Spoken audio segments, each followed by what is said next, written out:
Hey guys, it's Jiffy with Jiffy's Gaming, back with another episode of Free-to-Play to Elite, in which we find out what it takes as a free-to-play player to go from the baseline to Elite. I just want to give a huge shout out for my last stream to Alt_Lexington. Unbelievable what he did for me. He gave me a big raid towards the middle of my stream, and I didn't realize it at the time. I saw a great number of people join. I wasn't sure where they had come from, and it wasn't until after the stream in which I was able to look at the analytics. And then I went back and watched his stream, and towards the end there, he rated me. So I just want to give a huge shout out to Alt_Lexington. Obviously a stand-up guy. I've watched some of his other stuff, and yeah, just a good overall dude, and I appreciate it. So I just want to give out the shout out to that, and just show my appreciation for that.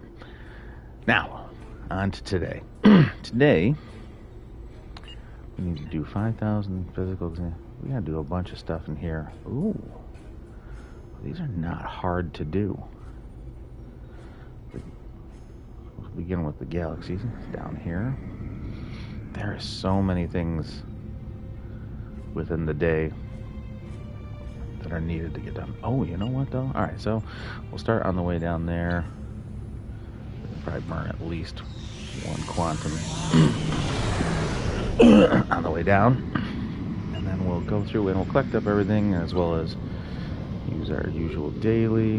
Boom, there. Completed there.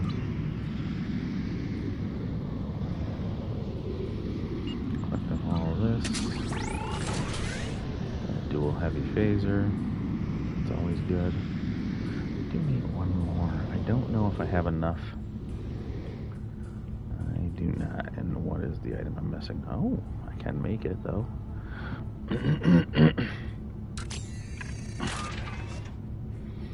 How long is that going to be in the process? 1 minute? Oh, that's not bad at all. Alright.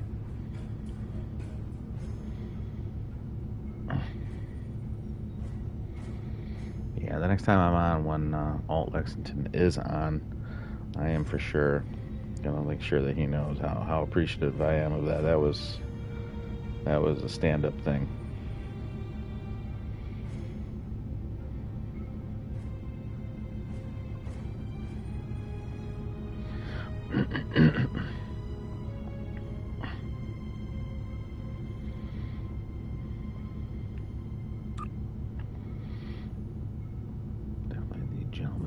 The gentleman's thing that he did for me there.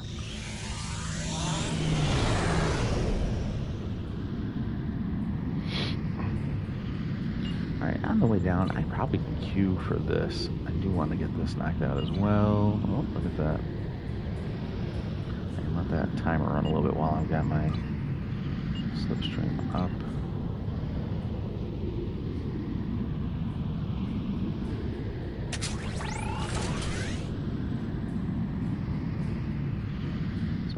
Phaser.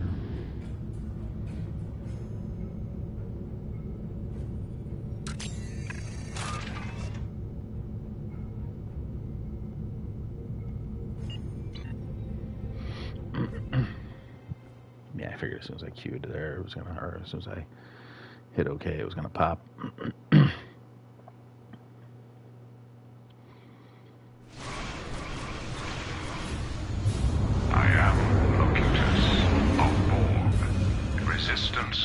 Is futile. Your life, as it has been, is over.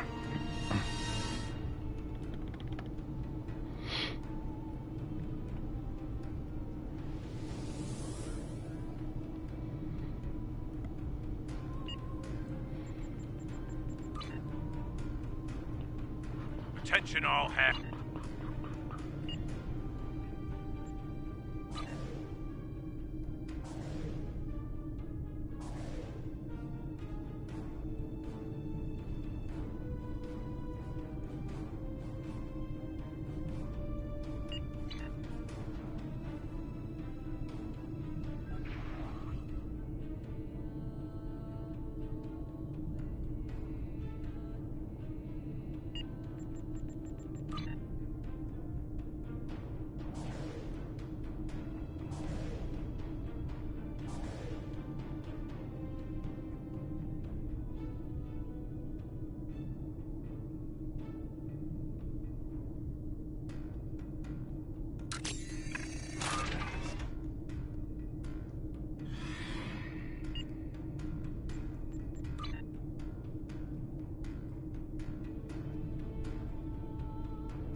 will disarm your weapons and escort us to Sector 001. If you attempt to intervene, we will destroy you. Task Group Alpha, engage the Borg. Groups Beta and Gamma, hold for now. Melbourne here. We're moving in. Move us to position Alpha. This is Admiral Hanson. Destroying the huge weapons. That was the thing. We lost it. They've locked on. The Yamaguchi is moving in to assist. Full reverse. You've destroyed a third of their weapons. Keep at it. Protect the life pods. Some of them are carrying civilians.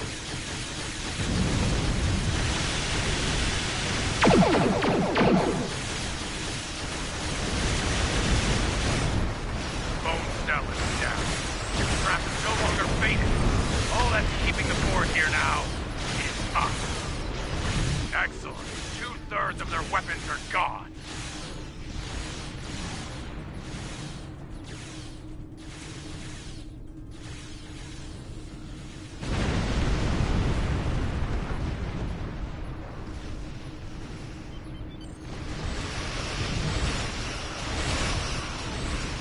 The knowledge and experience of the human, the God, is part of us now.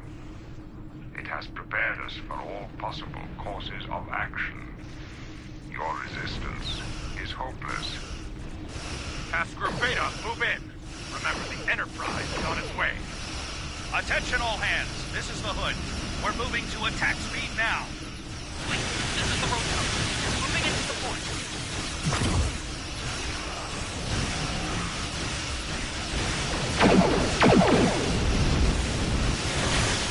The Melbourne, the Borg has boarded us and are trying to assimilate our system. Garrett, we've been boarded by the enemy. They're assimilating everything.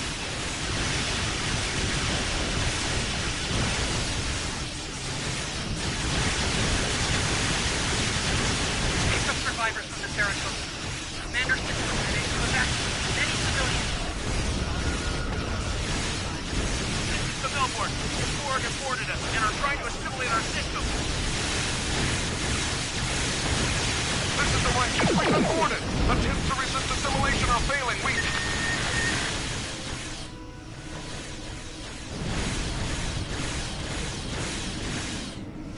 This is the Righteous. We've been boarded. Attempts to resist assimilation are failing.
wrong. The Borg are attempting to assimilate the ship.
are attempting to withdraw and regroup. Rendezvous with Twin. Hood to command. We have Borg attack teams beaming in. Request immediate assistance. Who's about the Hood? He's taken critical damage. Take our survivors and rescue. We'll take them home. A futile maneuver. I will continue to hold this ship to Sector 001.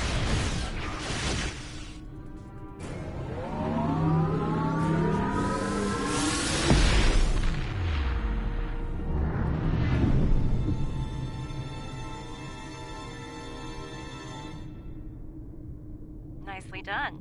Thankfully, we have safety protocols in place.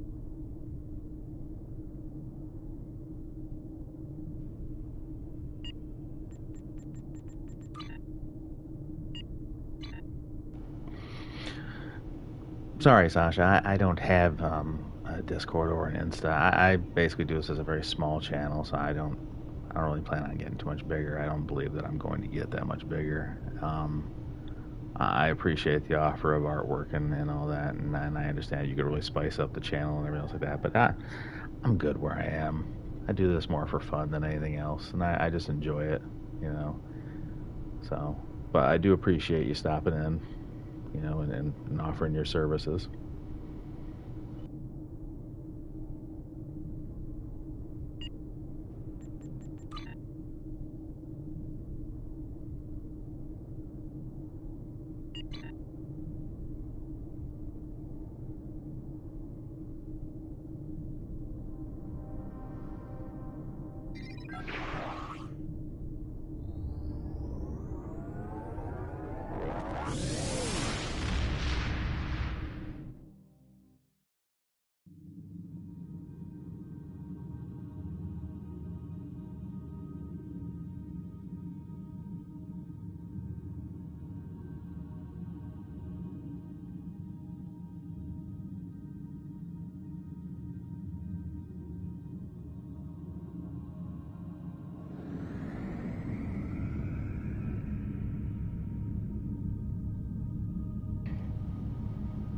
So the first thing I'm going to do is I'm going to come down here and I'm going to run the Tour of the Galaxy. That'll be one of the easiest ones to get knocked out.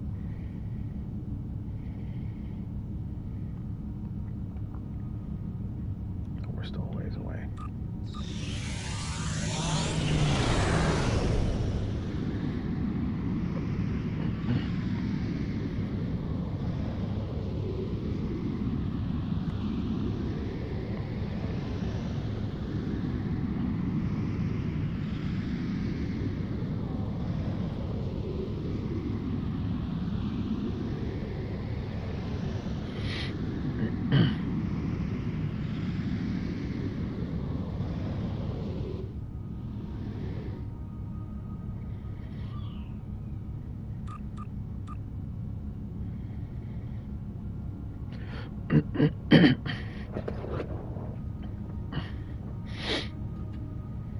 When I make later characters, I'll make just a straight Tour of the Galaxy. I think dedicated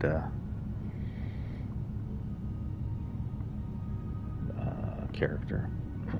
I think that would be kind of cool to have someone who could actually complete it. Because even on my mains, I've never really had a character who could fully complete this. But I have seen people do it. So I know it is possible. Alright, let's see. We're going to go into missions, journal. Oh, it's incoming hails. That's where it's going to be.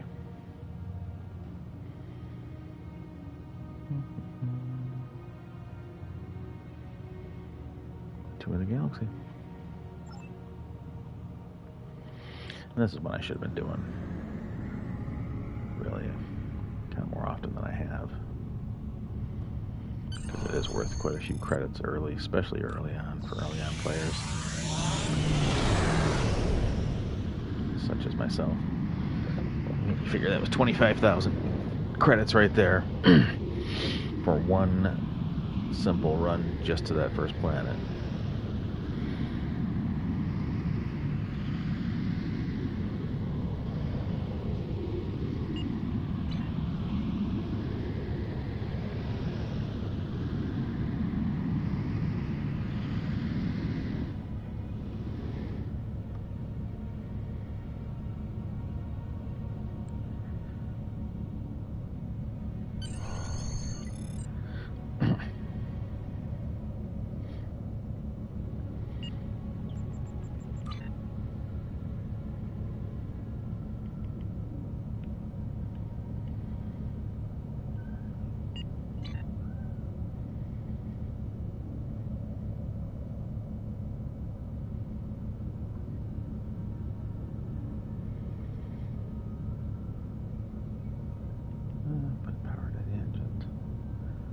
don't know if that actually helps or doesn't.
I've seen videos where the ships just fly across, like these things just moving and booking. Like my guy is like a snail, like a dog, with just its front legs just dragging itself across the carpet.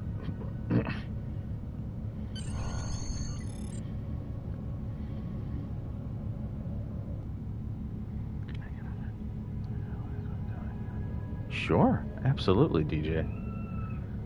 Because I don't have a clue. I would assume, like transwarp, maybe here and there. I would assume is used in it. Like I said, I'm not kitted out for this by any stretch of the imagination, but I'll certainly take any advice under advisement when building the character I want.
I will say I do enjoy doing the tour of the galaxy, though, because it's just a nice, peaceful way to just kind of fly around and, you know, collect up credits where there's not a lot of pressure, there's not a lot of crazy stuff. You don't have to worry about shields or, or anything else. So this is a pretty calm way of just collecting up the credits.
What does that say? As you approach the yellow circle on your left stick, hit left, right, up, or down to get off the approach path because it slows you down So this way you keep your momentum. Oh, you know what? Yeah, you're actually right. So when I get a little bit closer, once I get inside, he says, once I get inside this, as you approach the yellow circle. Okay. So once I actually get inside the circle, or get close enough in the circle, which is why I always I try to be in this screen even watching it. I know it's kind of silly, right? So you're in here, and then as soon as the actual ship is getting within the actual circle itself, I see what you're saying. You're saying just basically kind of give it a little flick like that, and now she maintains full momentum all the way through.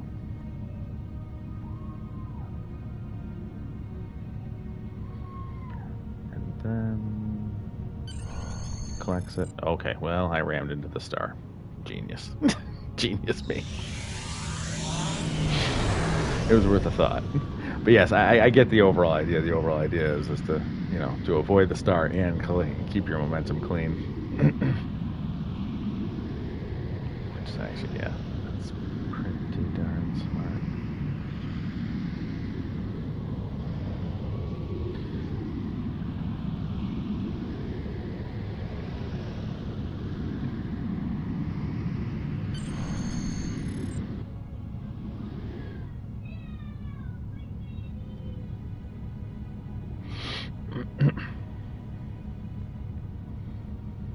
I appreciate the advice there. I will definitely put that into use for sure. But the beauty about it today was that it was the universal endeavor, which was kind of just a beautiful thing, easy thing to accomplish. Even if you don't have transwarp, you could probably get that done. Getting 6 of them.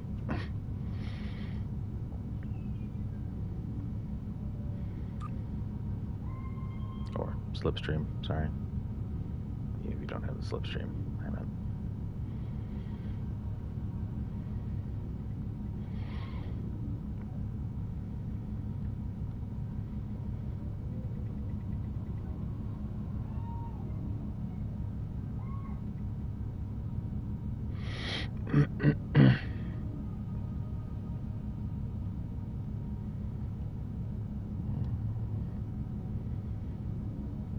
It's kind of too close right now for that.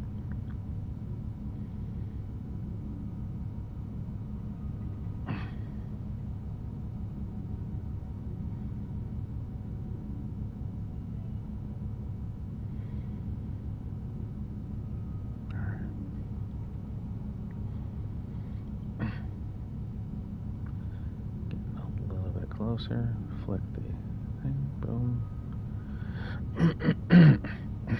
Should go right in. Boom. Okay, I don't know what.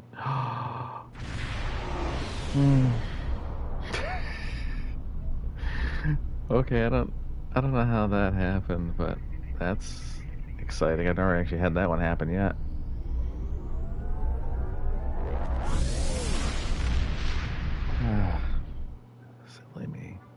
Silly me. Alright, here we go. Down here.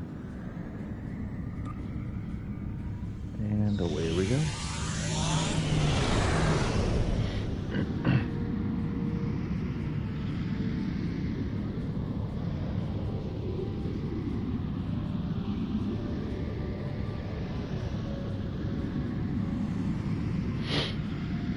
Thank you for the advice, DJ. That's actually that's very smart. Wish I had thought about that, because then, yes, like you said, you can maintain your forward momentum, which at least keeps you moving instead of slowing down, speeding up, slowing down, speeding up. And that is definitely vital.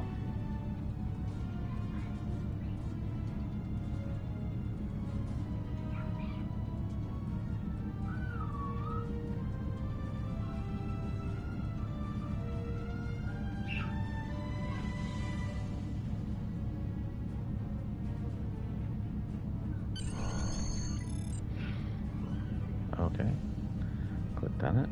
There we go.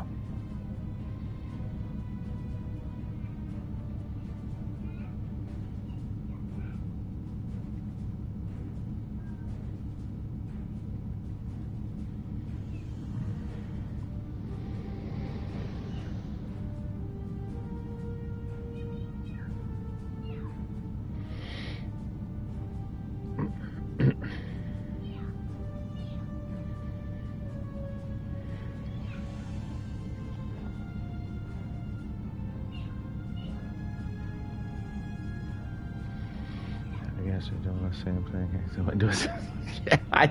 I've never had that happen. That was the first one. I was in the map. I hit X. I must have hit X twice by accident, I guess.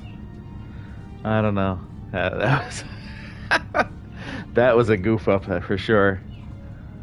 Funny, but a goof up nonetheless.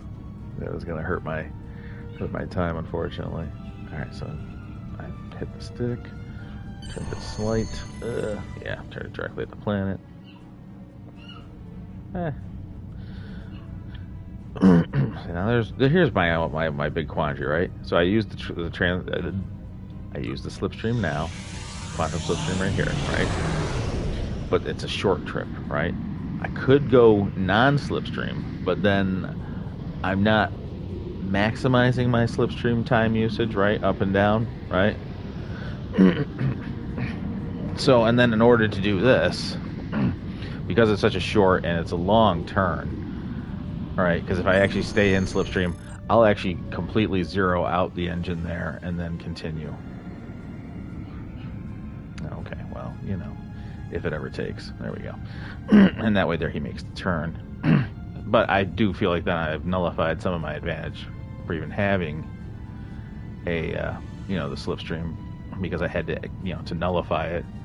Because if I don't, like coming down in this direction, right, I make this long turn to get back around to here. Whereas I can nullify it, zero out my momentum, and then restart the engines and come on a straight course. I don't know. It all is kind of like a non-ideal situation, if that makes sense. Because the slipstream is, you know, comes back up relatively quickly for me,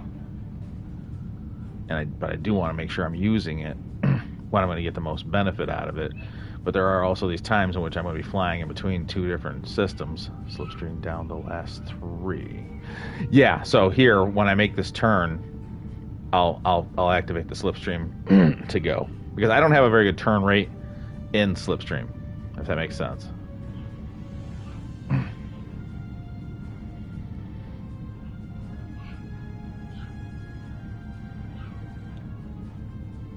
Move it like that. Come here, go there. Did it move? It did not take the command for whatever reason. As soon as it stops turning, boom, good.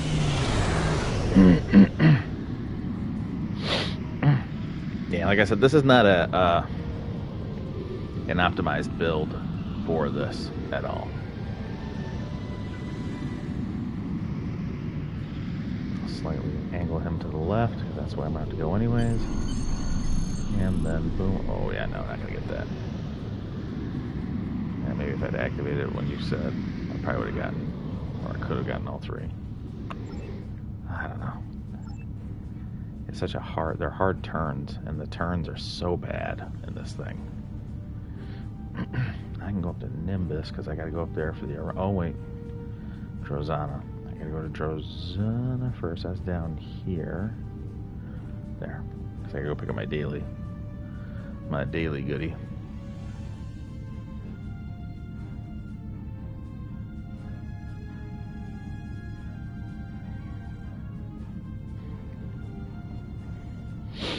And if I can remember, I try to make sure I always pick up my dailies and anything, especially like the event. So I did the event, that's checked off, right? Gosh, and I forget just about everything. Yep, so I've got the event checked off. I go to Drozana.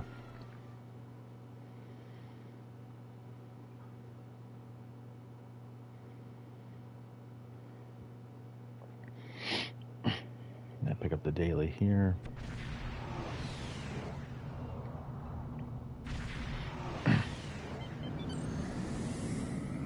Welcome to just.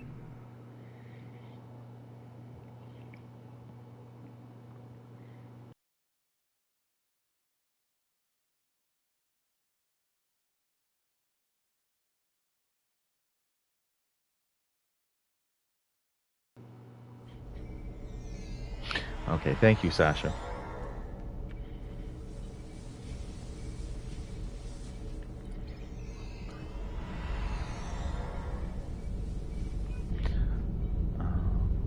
we're going into here.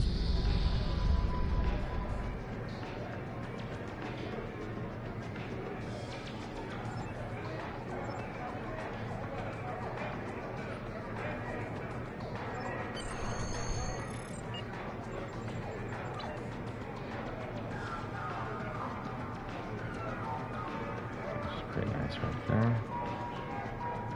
Congratulations, Admiral. Ultra rare. I'm gonna pair it up with the other one I have over here now. Okay. So we're going to go with. Oh, that's another thing I have to make sure I'm getting done each day. What is lowest? Temporal. So we'll go in and we'll get the temporal.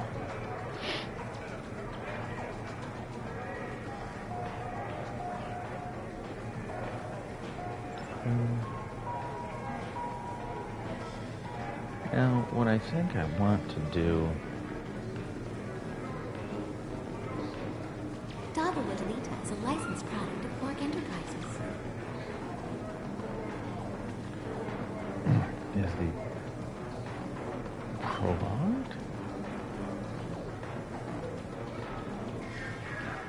I thought these were heavy.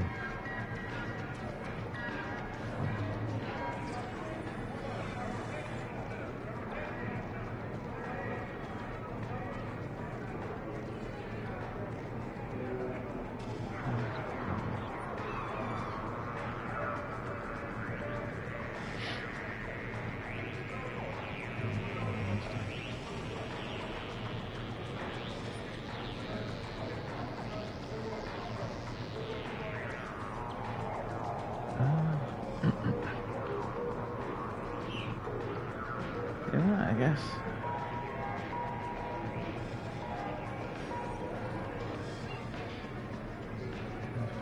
No.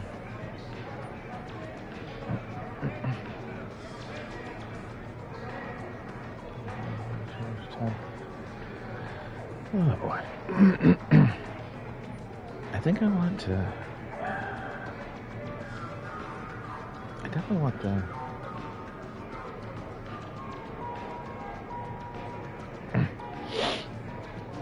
Just want to make sure that there's no other thing here that I'm missing.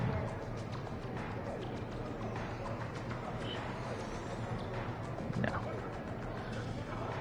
Nope. So we'll go with the long dual phaser cannons. The house always wins. And just for giggles, maybe. Try to.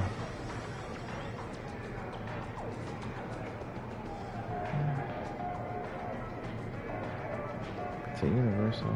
Yeah, I'm gonna try that. Why not? We'll throw those on the ship.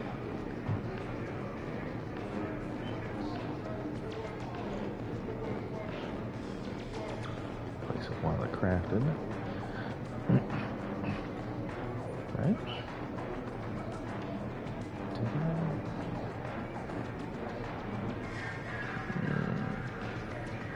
Okay, not better.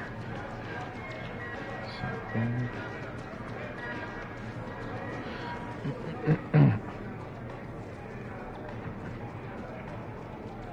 And then in my universal console, which is kind of perfect anyways.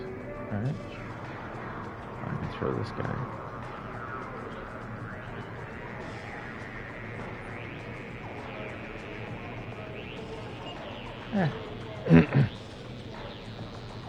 Give it a try. Alright, now. I was on my way back.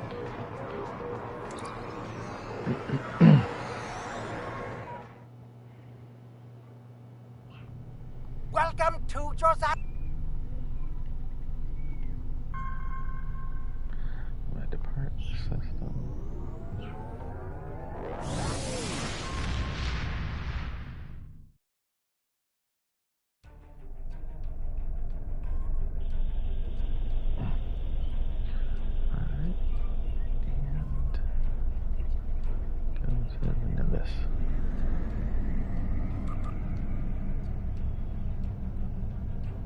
Get her turned around.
Oh, and while we're on our way out there, because I don't think I've started this part yet.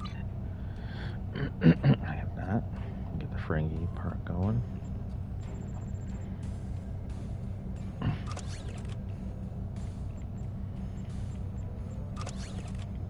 Now the Ferengi one I usually only do once.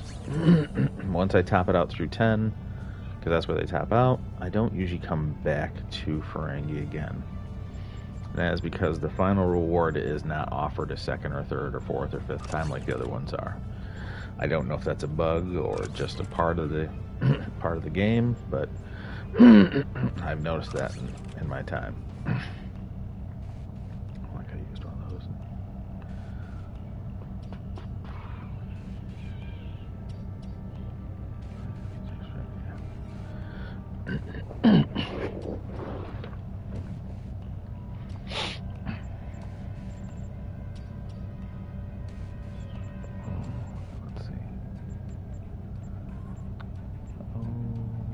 Hand the other one back again.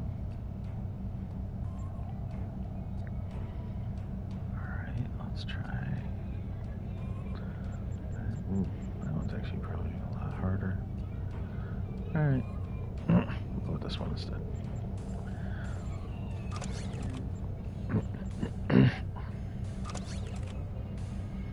And 92% should be pretty good.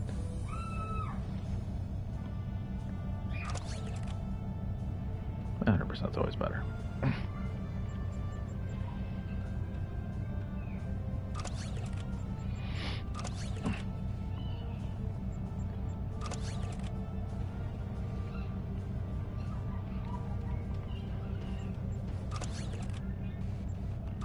And we'll go for the critical reward on that.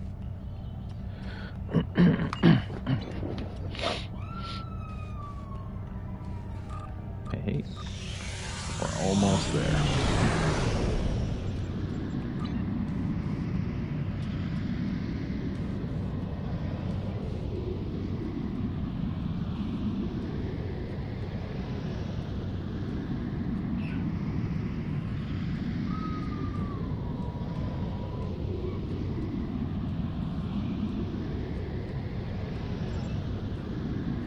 Well, we've hit the edge of the world.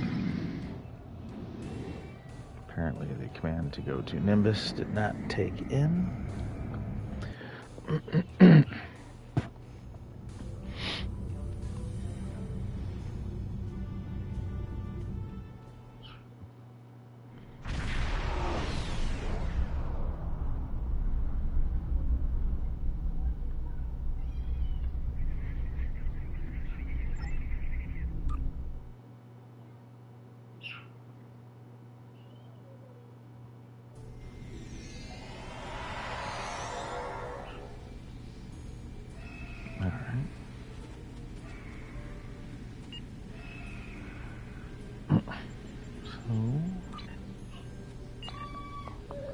But what I think here is that I need physical damage on the ground and day one arthropods. So I want to be able to do things. Oh no, the physical damage.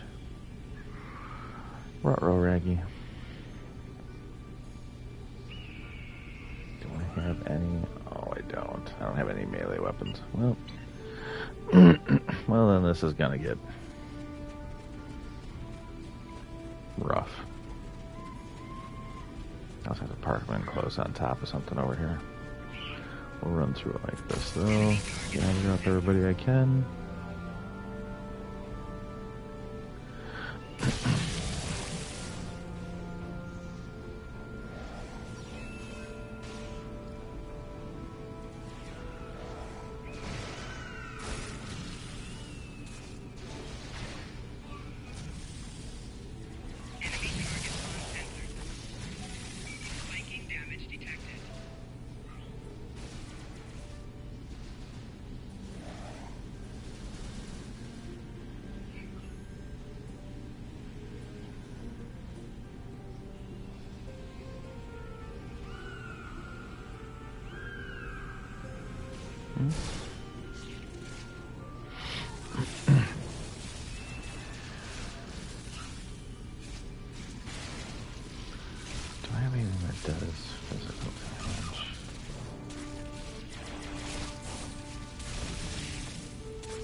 That was not it. Womp womp. Something maybe that might be physical, but that's not really looking physical over there.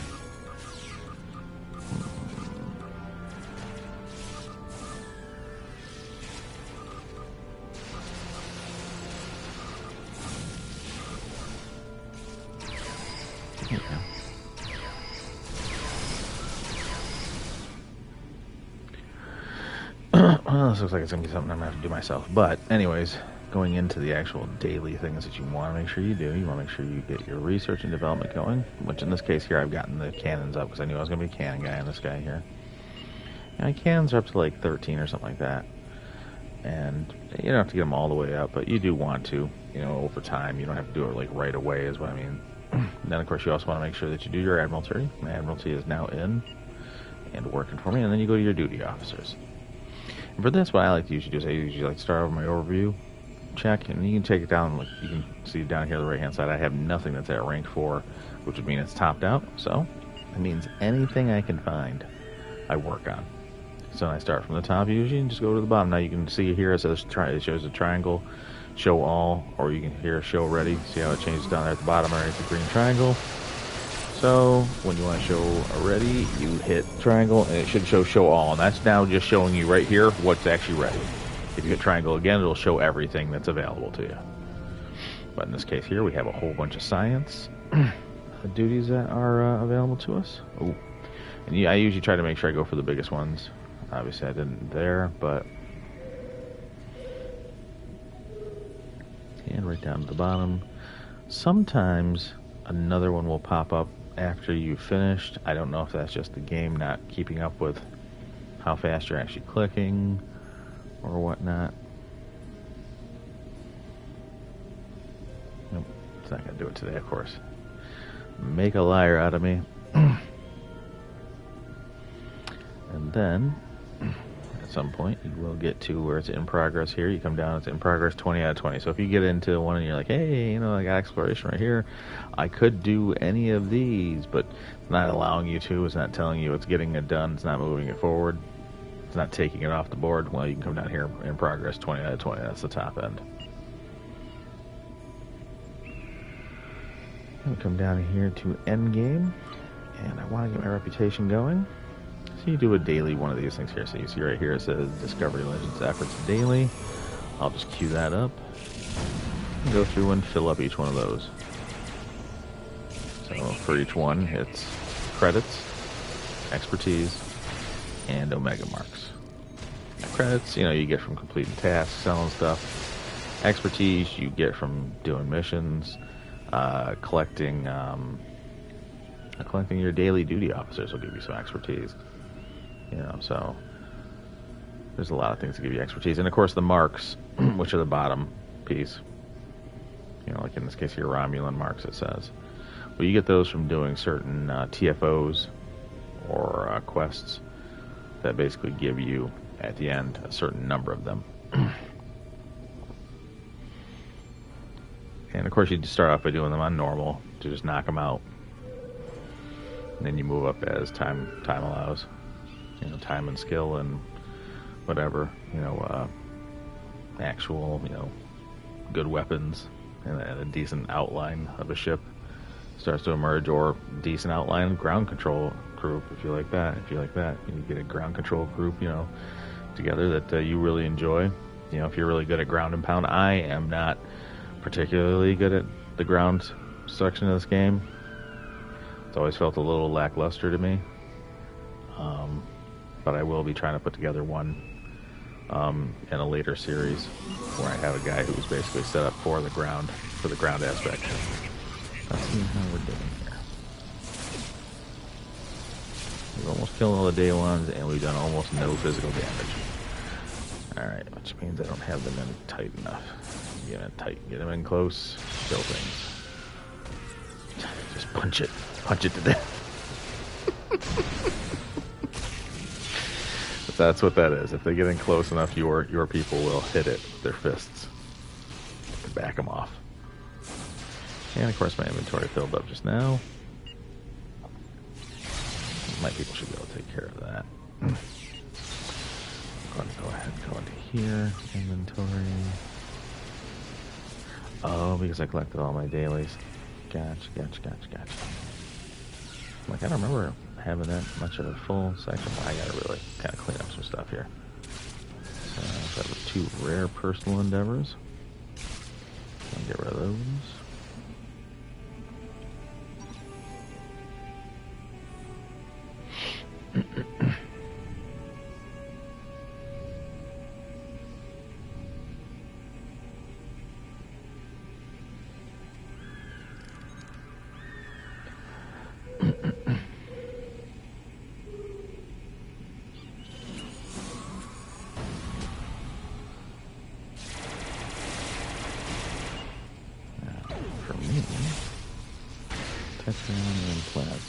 I saw a plasma, Romulan plasma weapon, right? Yeah. So we'll run that.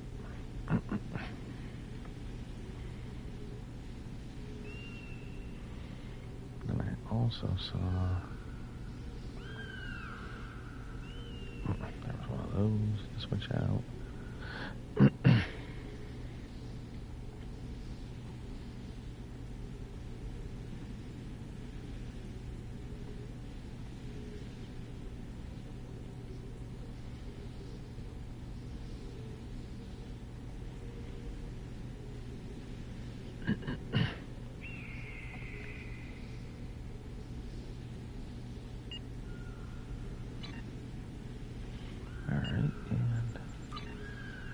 Like from there.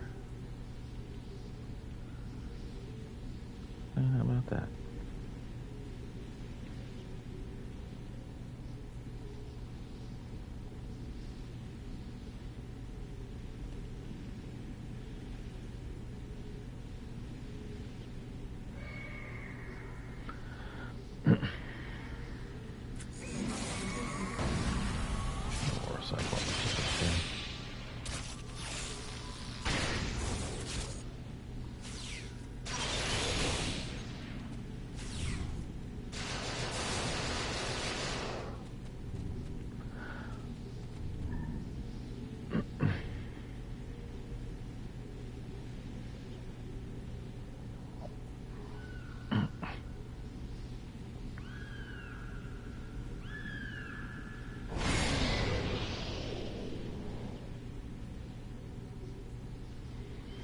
Gotta get rid of a bunch of this other stuff in here.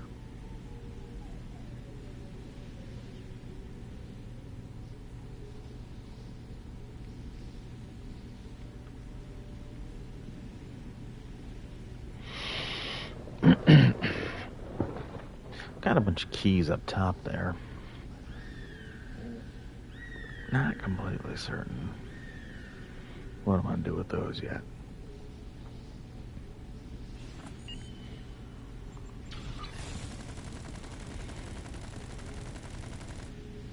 Now they're bound to character, so I was gonna say, or if I want to open up something with this character, but yeah, that's gonna be a thing that's gonna have to happen. Oh, okay. Sure. Inventory. 71 is the Romulan.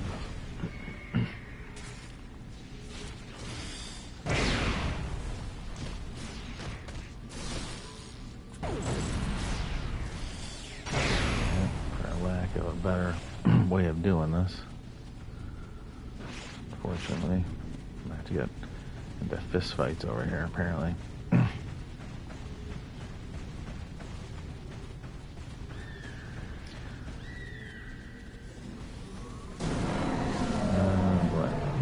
I think everyone else had the same idea I did. Well, there's another one to choose reward for. Okay, Romulan again.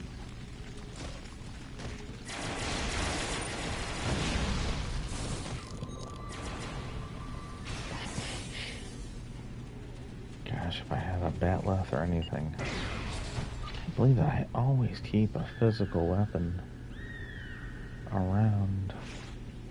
Is there one I can make in the replicator, possibly? No, these are all gonna be like little things, right? Yeah. Like your baseline stuff. Yeah. Well, that stinks. too good of a thing to let go. I mean, but I don't think punching my way to physical damage is going to get it done. Alright, well, that's alright, I guess. That stinks. We'll return to ship for now. If I come across a physical weapon later on in one of my, one of my little deals, I'll pull it up, come back.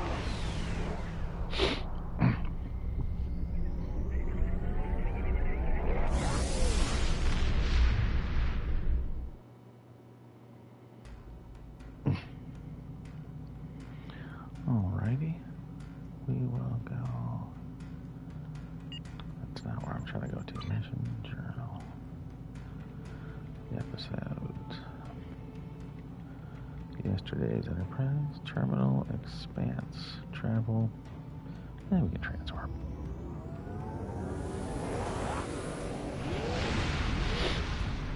I'm trying to continue on down the mission line here.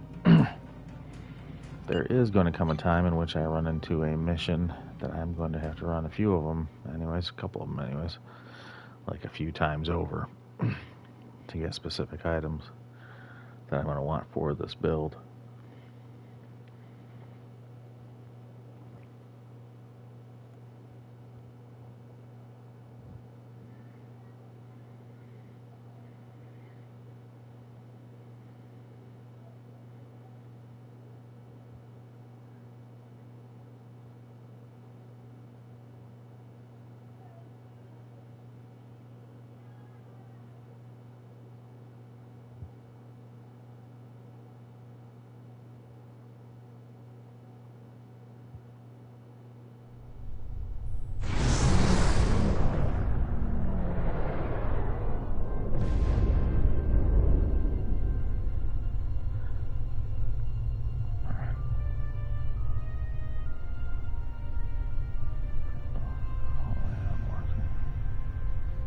In 2387, an incident created a quantum rift between our universe and this one.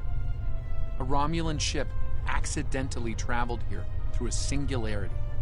They found themselves in 2233 and later destroyed the USS Kelvin in battle. This caused their timeline to differ from ours. As a result, we now refer to it as the Kelvin timeline. We believe the sphere builders communicate with their operatives through the rift.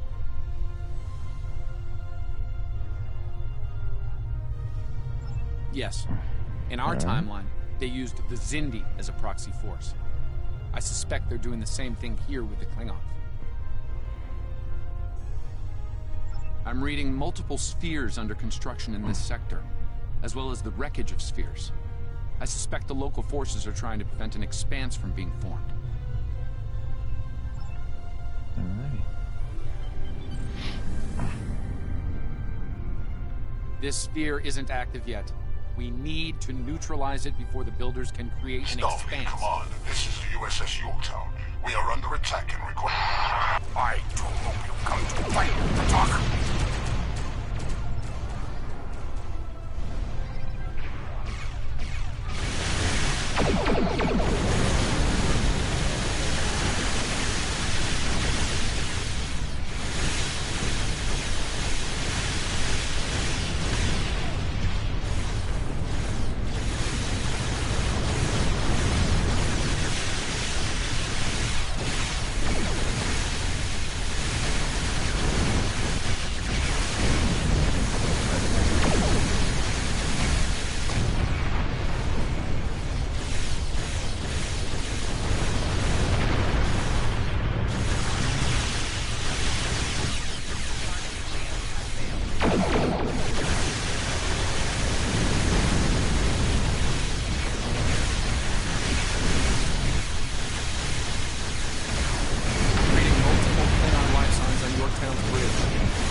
Klingon boarding parties.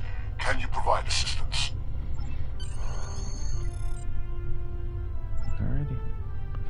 And away we go to provide the assistance.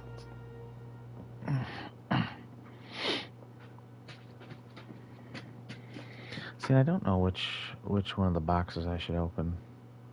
Right there, they're the Partners in Crime lockbox. And I got 5 keys from the little freebies that they were giving away last month. Or 2 months ago? No, I think it was last month. I'm not sure which box to open up. I don't know which offers me the most.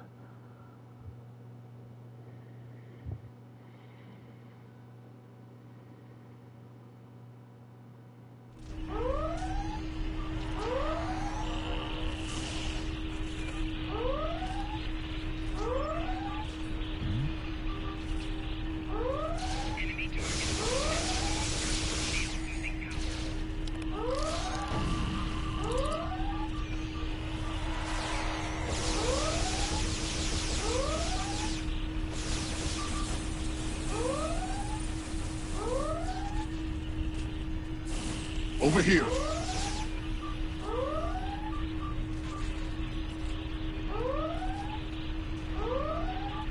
Greetings. I am Science Officer 0718. Thank you for your very timely assistance. Could you see to Admiral Garrett's medical needs? I am currently interfacing with your crew and the Yorktown's engineering systems to prevent a critical breach of the warp core.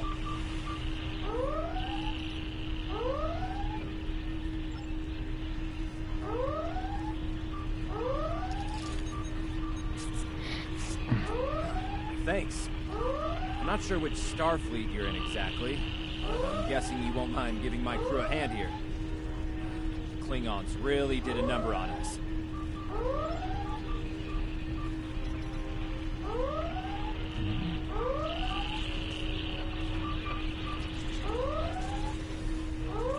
I see. Alright, heal up the crew here.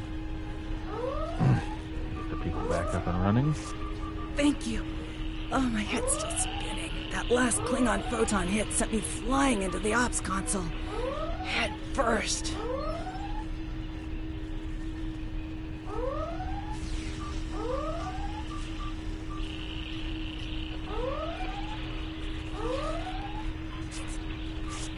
Thank you.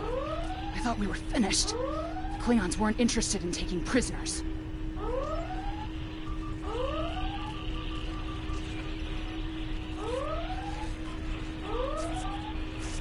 Thanks. I hope you're here to deal with these spheres.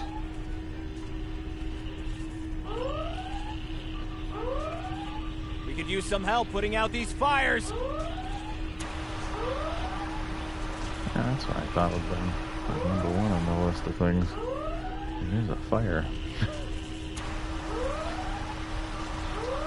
Come over here after you put out the last fire.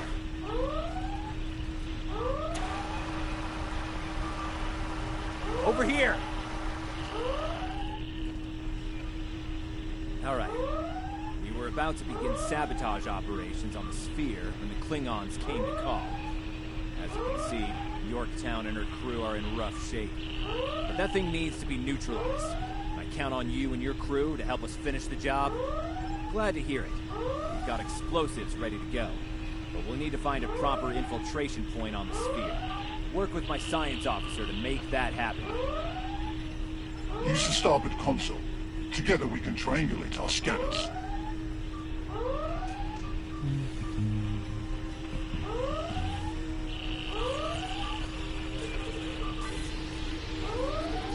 Admiral Garrett, I believe we found a suitable location.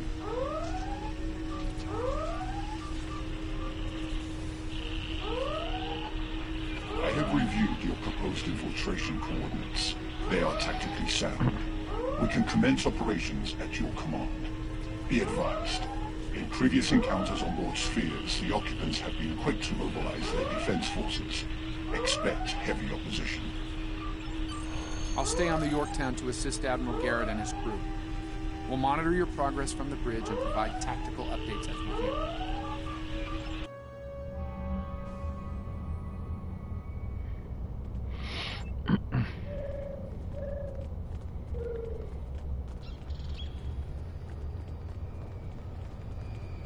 Commander! Kill those intruders!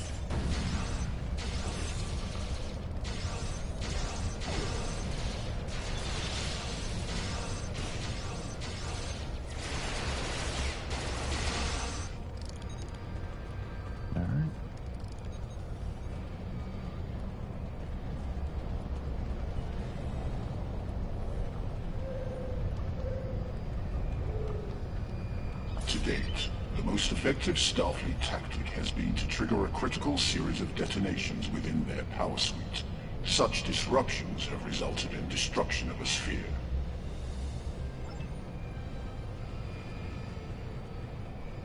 Experiment 2674. Despite attempts to compensate for trans-dimensional drift, the protocol initiation led to universal instability and, ultimately, entropic acceleration. Galactic habitable spaces, 0. Life signs, minimal. Project terminated. Receiving data. I had no idea the sphere builders were involved in so many alternate realities.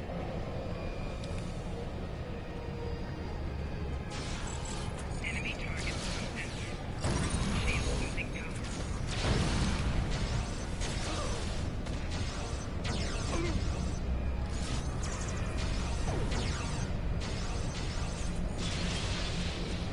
Flanking damage detected.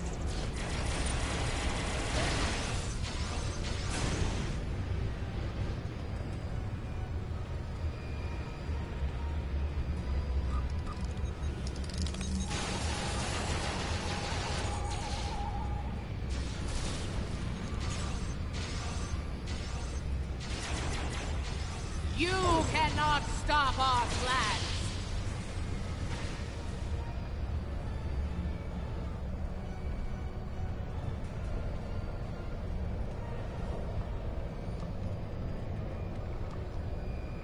I was part of the team that devised the sphere neutralization tactics aboard USS Enterprise. After our initial success, I was deployed to the Yorktown to share my expertise on such matters. That's a good thing we got this guy on our side. Alright. Experiment 3331. The Expanse grew at an acceptable rate until it was discovered by the Iconian Dominion Alliance. After intense resistance, we were able to decimate their core systems with targeted micro-expenses. But their desperation assault in subspace led to a complete entropic breakdown and, ultimately, universal disruption. Galactic habitable spaces, 0. Life signs, indeterminate. Project terminated. This data.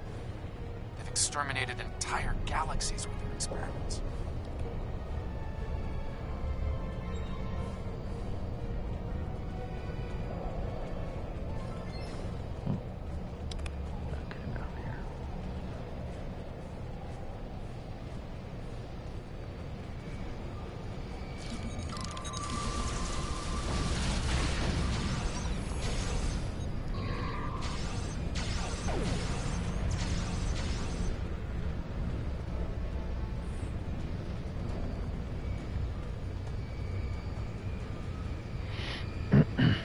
It seems your alliance with the Klingons has been profitable, builders.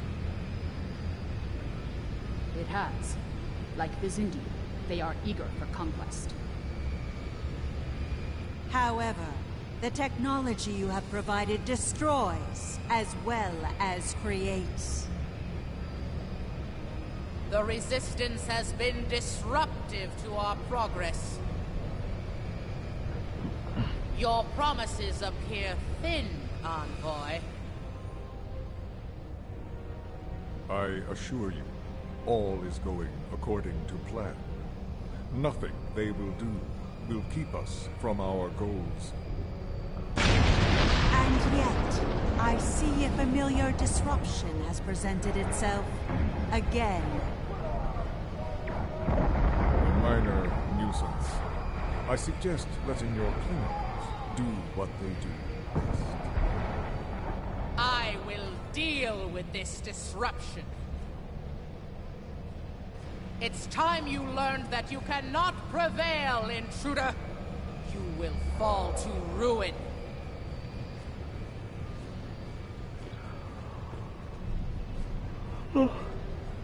Let's find out.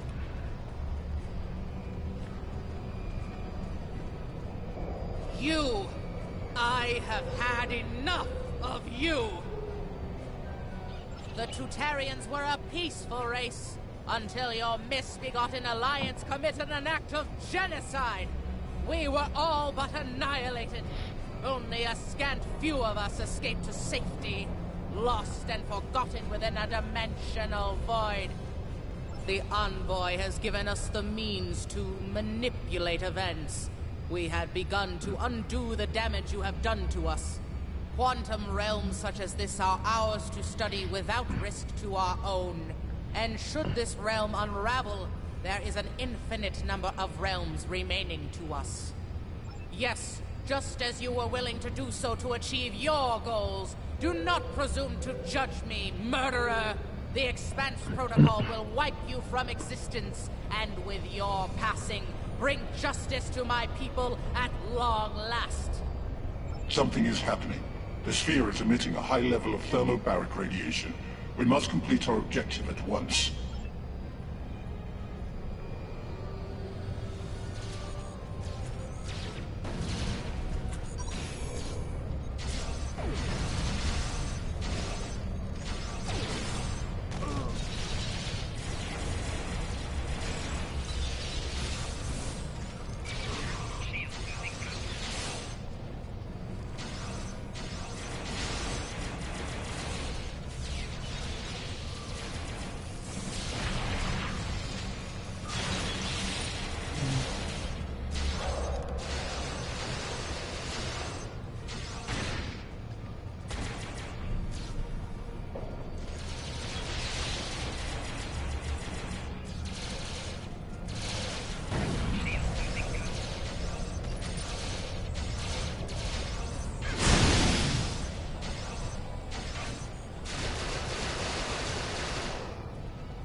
I have finished working on the sphere network. Prepare the final charge for detonation. So let me get the doctor up first. Where in the world is Flores? Half the team was down. Set the final charge. Final charge deployed. We can return and initiate the detonation chain on your command. Experiment 4472. Projections indicate increased habitable living area and expanse growth rate. Early estimates suggest a 500% increase.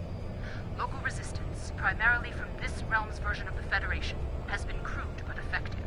Deploying Klingon proxy forces at key sphere deployments should alleviate this concern. The latest data is local. It corresponds to this universe's quantum signature.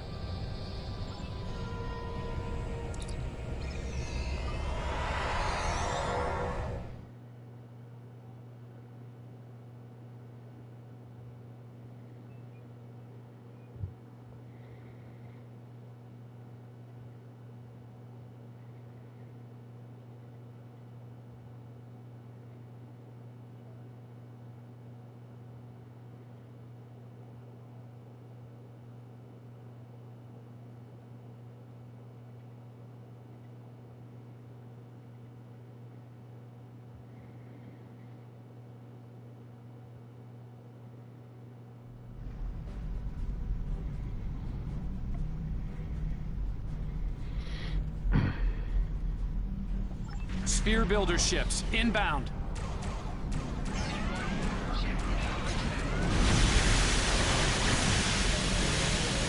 We are being jammed. We're going to need to recover.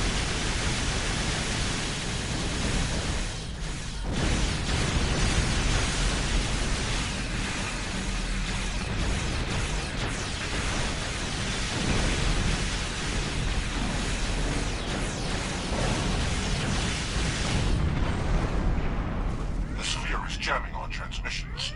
I will recalibrate our systems so we can send detonation signals to the charges. That took me a little ways out.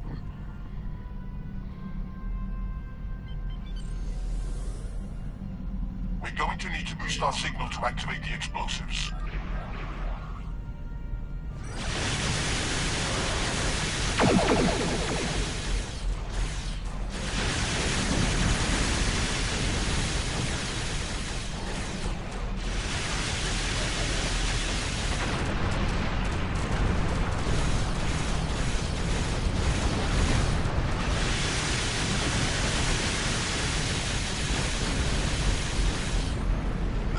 Barbaric gas is creating an unusual level of interference, attempting to boost our comm signal to compensate. Recalibration complete. Every time I go to full speed, he decides to talk, and the ship is just caught going straight forward, full speed.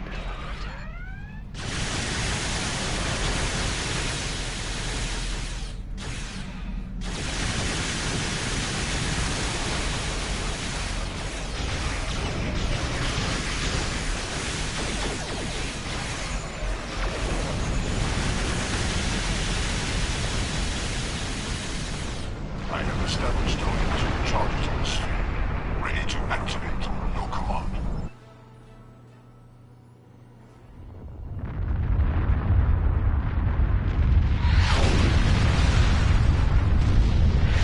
Detonations complete. Sphere is neutralized.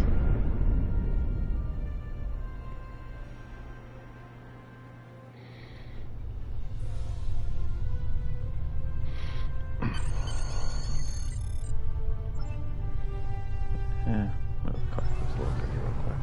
Then I'll go. The Envoy's been busy since our last meeting. I think we can add the Sphere Builders to our list of known TLF associates and members after this encounter. The Builders are no strangers to temporal war. Their experience could tip the balance of power against us. Fortunately, their ability to operate in our dimension is extremely limited. For now. Ooh, I don't see anything else that I necessarily need right now. That is gonna be the thing. Yeah.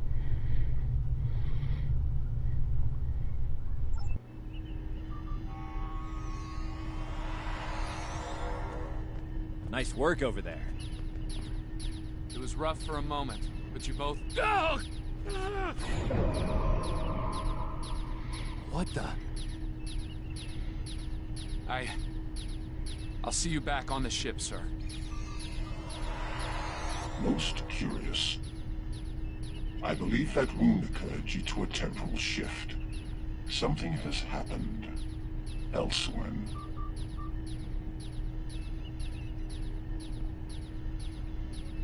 A question for another time, perhaps. In the end, you came through for us. On behalf of Starfleet and the Yorktown crew, thanks. Indeed. Safe travels to you and your crew.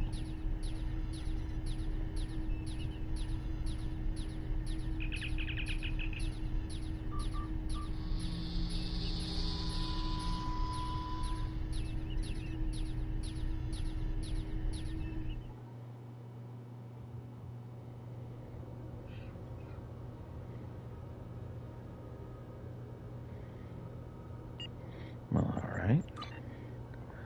Put the new item on him, for sure. Because that is something I need. Is a melee weapon.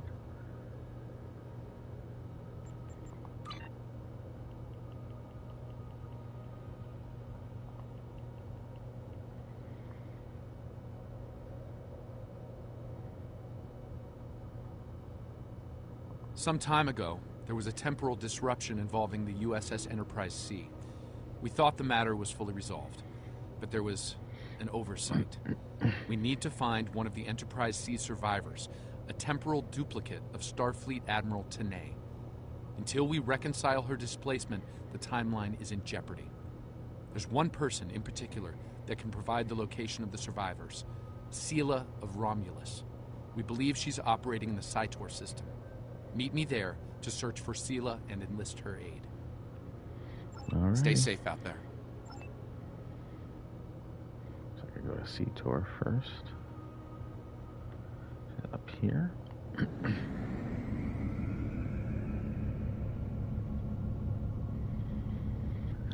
Try the old transwarp trick. I mean, quantum stream. God.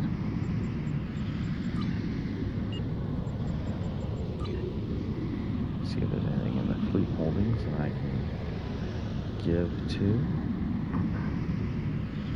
trying to hold on to my dilithium as much as possible. I know that I'll need that later on. Fortunately, it does appear to be the thing that's also holding up the fleet from moving forward.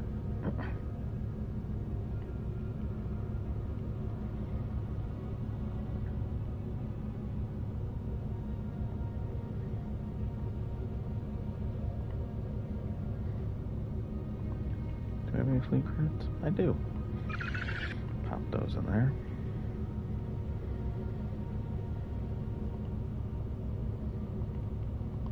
Don't know. No. Technician.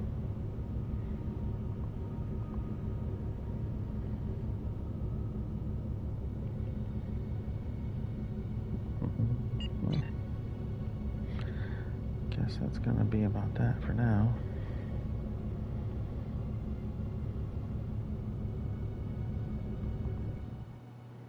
Begin the survivor. Basically, how many people survived that crash I just had into the sun?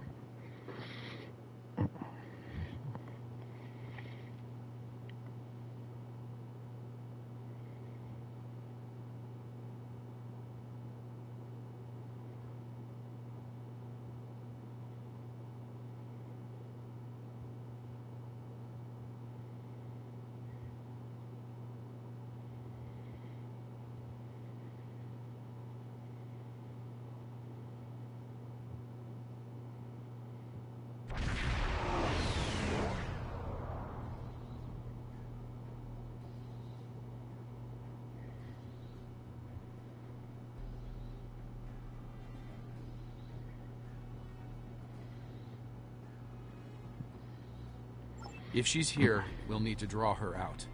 Sela's not easily found if she doesn't want to be.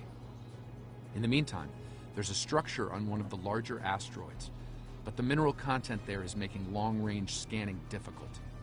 I recommend we take a closer look. All right. Our intel shows a lot of Romulan activity in the system, in Sela's name.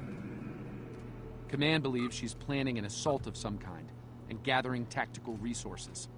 This looks like an abandoned Tal Shiar base, or what's left of one. It looks like the interior has been stripped of anything useful over an extended period of time. This could be the work of Sela's forces. They've been... Wait! Picking up enemy contacts. Romulan ships decloaking.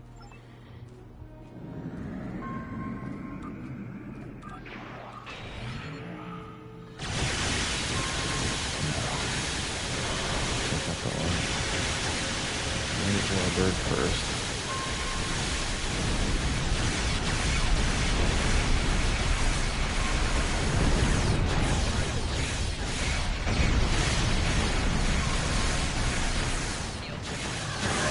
Romulans are going under cloak. They're disengaging.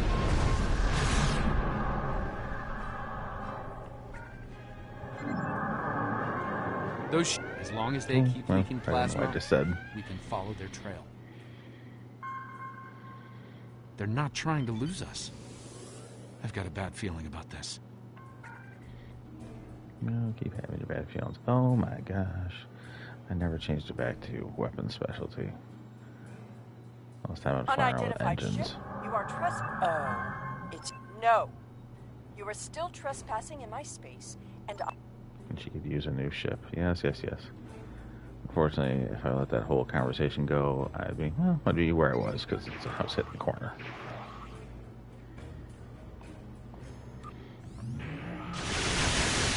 ship is under attack.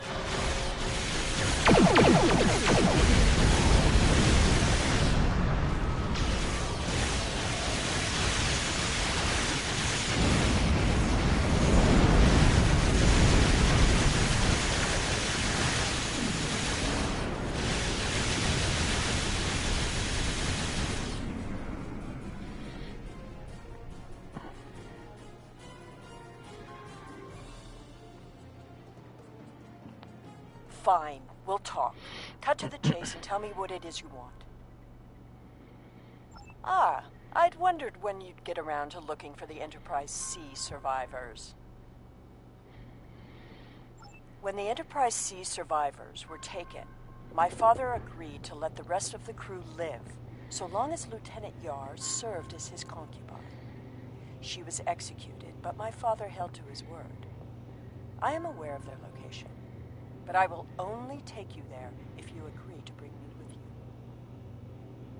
And what assurances do I have that I won't simply be executed? I will not agree to my death. If I agree to this, I will be held in house arrest, somewhere reasonably pleasant by my own standards. I will not be cut off from access to the outside world, and I will not be given any sort of death penalty. Further, you will allow my crew and their ships to go without harassment. Some wild demands, aren't they?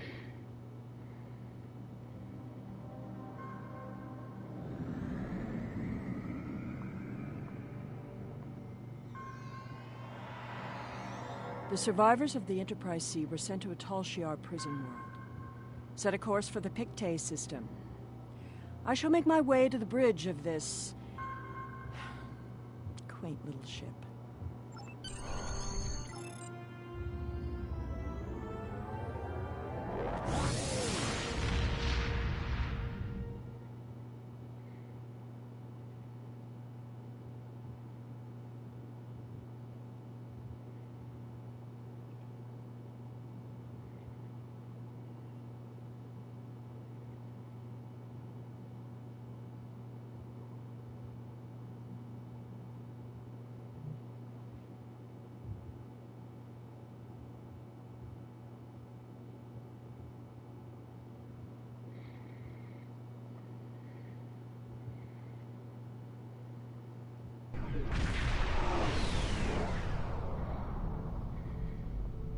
I'm reading several Tholian ships on sensors, along with some unusual temporal fluctuations.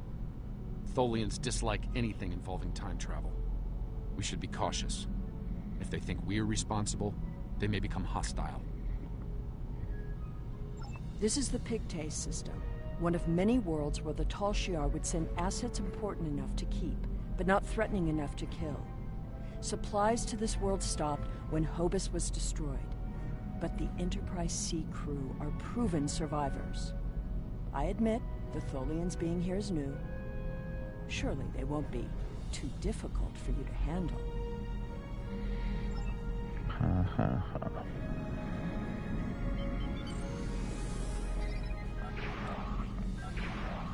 Do not intrude.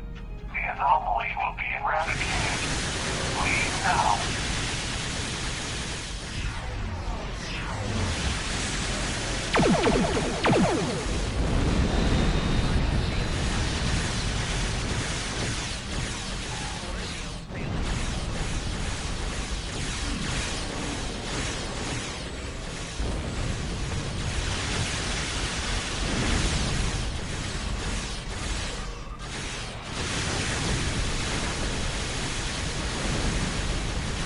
Tholians were performing a detailed scan on that anomaly. Something caused it to destabilize quickly.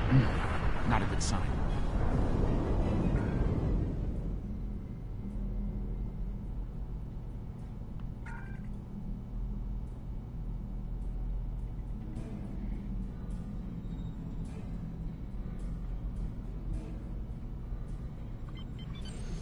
And away we go.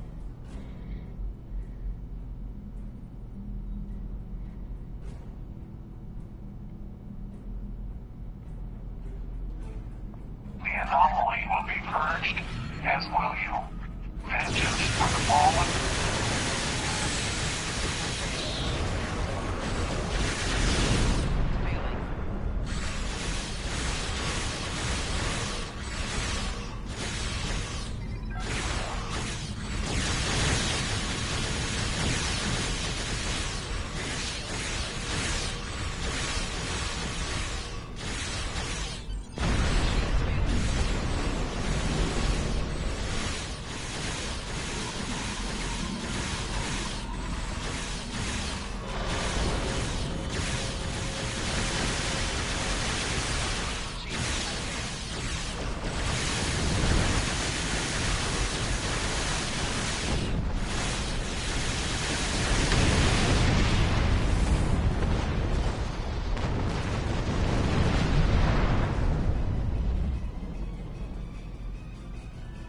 Another temporal anomaly. It was emitting high levels of tachyon radiation and chronotons before it dispersed. I'll need more data, but I think it was an unstable gateway into transdimensional space. Oh, I see. Scan one. I want to see what they were so interested in. My most sincere apologies. I am so used to command and to quick efficiency. I just thought perhaps it would be better if we continued with the mission before more Tholians show up. We can stand around and talk if you like. I just like to say things that make her irritated.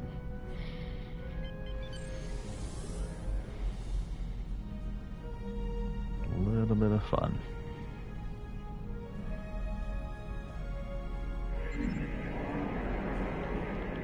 Based on these readings, I believe I've found an origin point for these anomalies.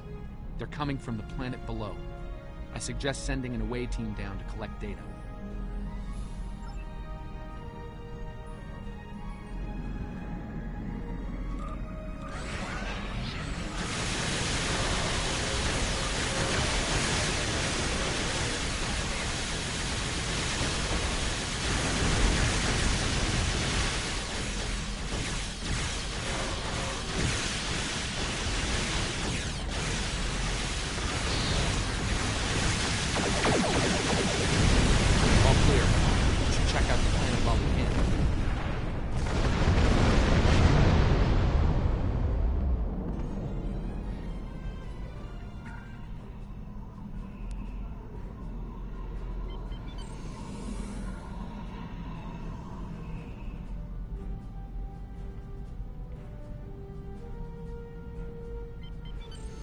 Detecting signs of habitation, but there's a lot of temporal disturbances down there.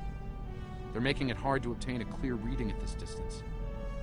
Assemble your most able crewmen and... My apologies. This is your ship. You give the orders. Well, we've already crashed into the Earth, so...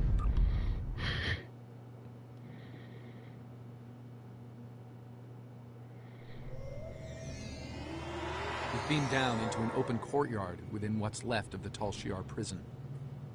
Doesn't look like it's been inhabited for some time. I'm reading a number of temporal anomalies nearby, but my tricorder's having trouble analyzing the data. We're going to need to get closer. The shipments of supplies stopped long ago. Anyone alive down here will have a hard time. I suppose that's too bad for Admiral Tenay.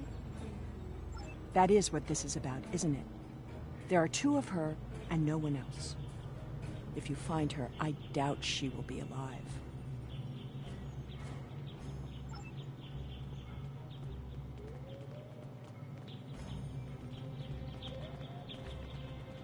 This world was abandoned by the Tal Shiar decades ago. I doubt there's anyone left. The survivors of the Enterprise C might have left personal items behind. This datapad dates back to the late 23rd century.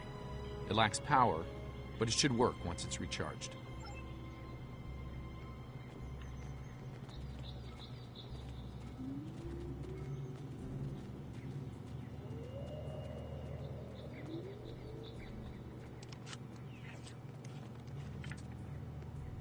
This place hasn't been inhabited for a while. Thing is, the tricorder's giving a range of time from 3 months to 30 years. We're dealing with some serious temporal flux here.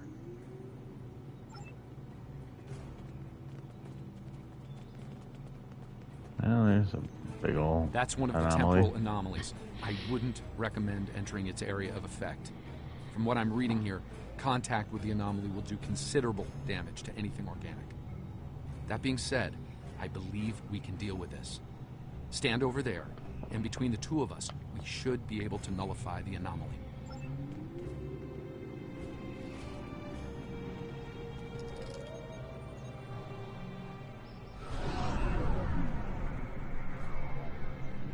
Okay, so move it over there.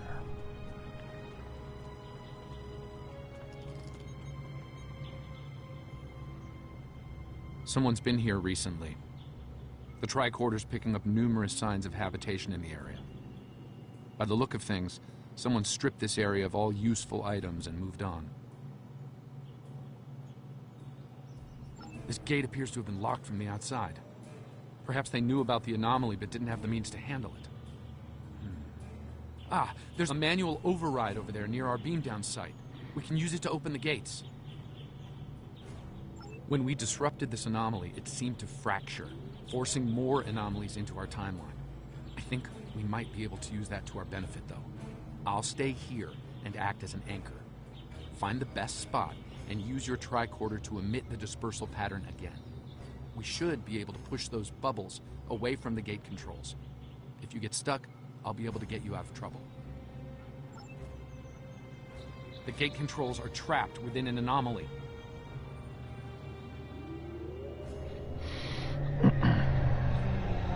We'll have to disperse it to use them.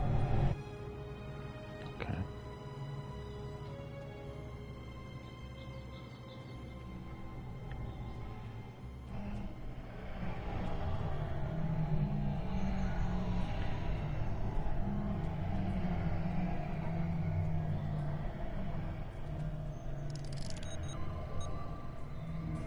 Looks like some of the closed gateways are rusted now.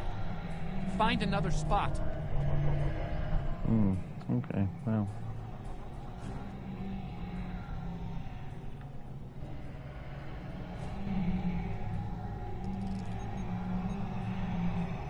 I think I can see a clear path to the controls.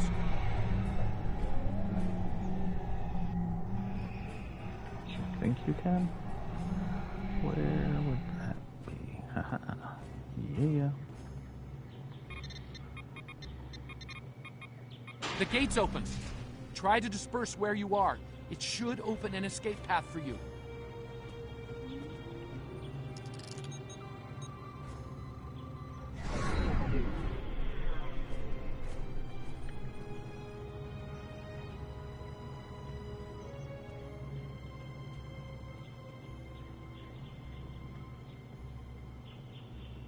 I was gonna say, I want to go back this way.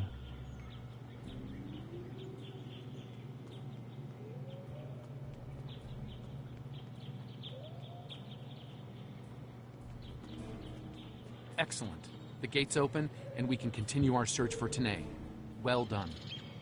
Before we move on, I've managed to bring the datapad online again. It might contain clues on what happened. Looks like it's a personal unit.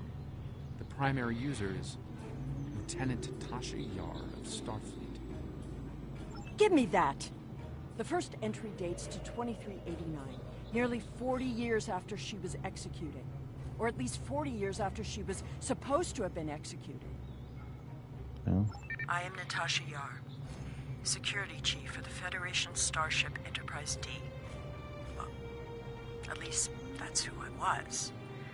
For the past 40 years, I've been Tal Shiar Prisoner 24601. But even that changed a week ago. Our regular supply drops from the Star Empire stopped 3 months ago. The guards started caring too much about what might be going on elsewhere in the quadrant and caring too little about their prisoners. We were able to overpower them. We've managed to recover some data pads like this one, but there isn't enough here for us to call for help or escape. I'm leaving this record in case anyone comes looking for us. Sela, if you find this, I still love you. I've missed you. Lieutenant Yar was supposed to have been executed. My father said it happened. There were witnesses. How can... Clearly, there was some judicious alteration of history. The Enterprise C survivors were here, but something drove them away. Something more than the loss of supplies. We should continue looking for the survivors. Your duplicate of Tanae may yet be alive on this rock. It would not have been the first time. No doubt he thought she might still have been useful in some way. I can see the pity in your eyes. Keep it. His decision allowed me to become the person I am. I do not regret that. Look! There's a path ahead!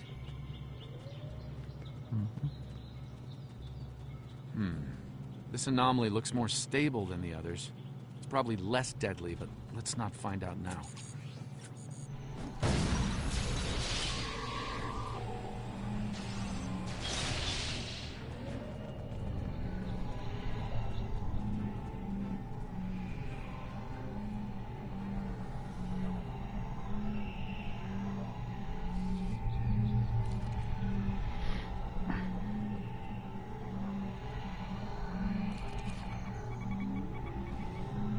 The generators died and no one knows why.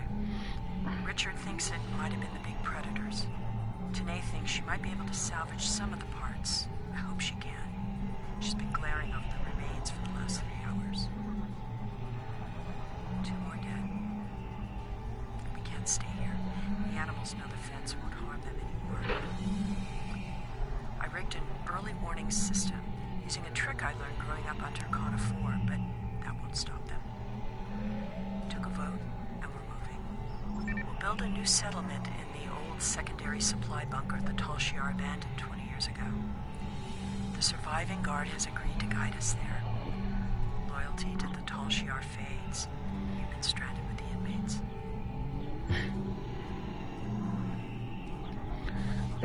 How's that gonna sit with Sela?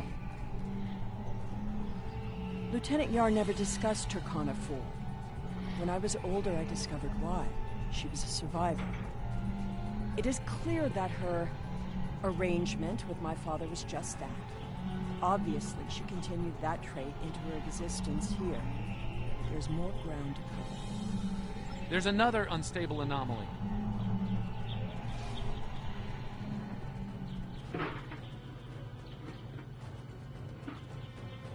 The anomaly has left some of the rock in a molten state. You took readings in orbit. Surely we should continue looking. Clearly, these anomalies must be connected to your mission. Now, while you take a leisurely stroll through the jungle, I will be moving on. It appears that there are more survivors than initially believed.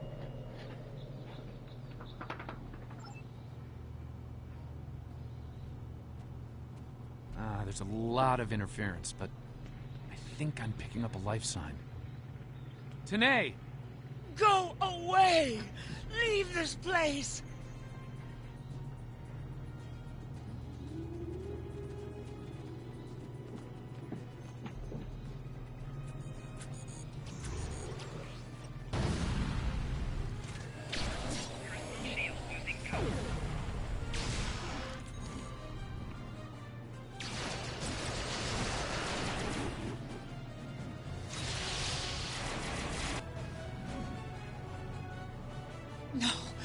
No! Please, not again! Stay away! Stay away!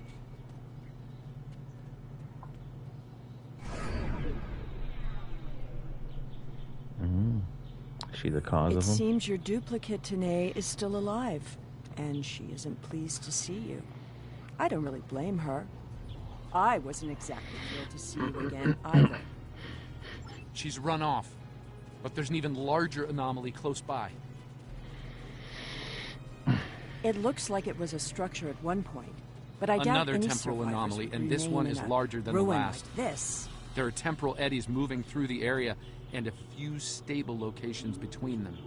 Now, if you establish temporal stabilizers in these 3 locations, we can disperse the anomaly and get a better look at the area. Hopefully, the Enterprise C survivors were able to escape the area before this happened. Alright, so you say, I can go in through here, right? Oop.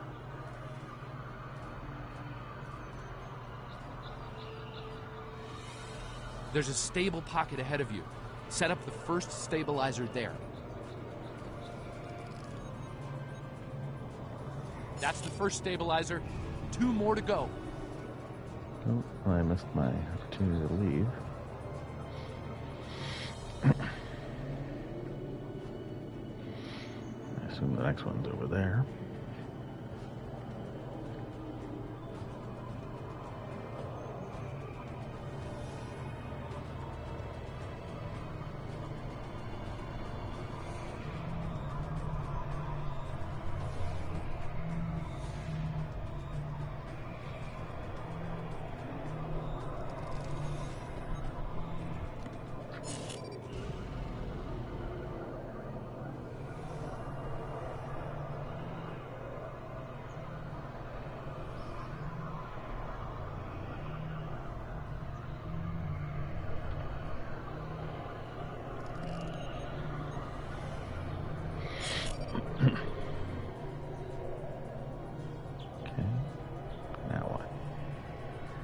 Disrupt the anomaly. Incredible! Dispersing the anomaly restored more than I expected. We should look for clues.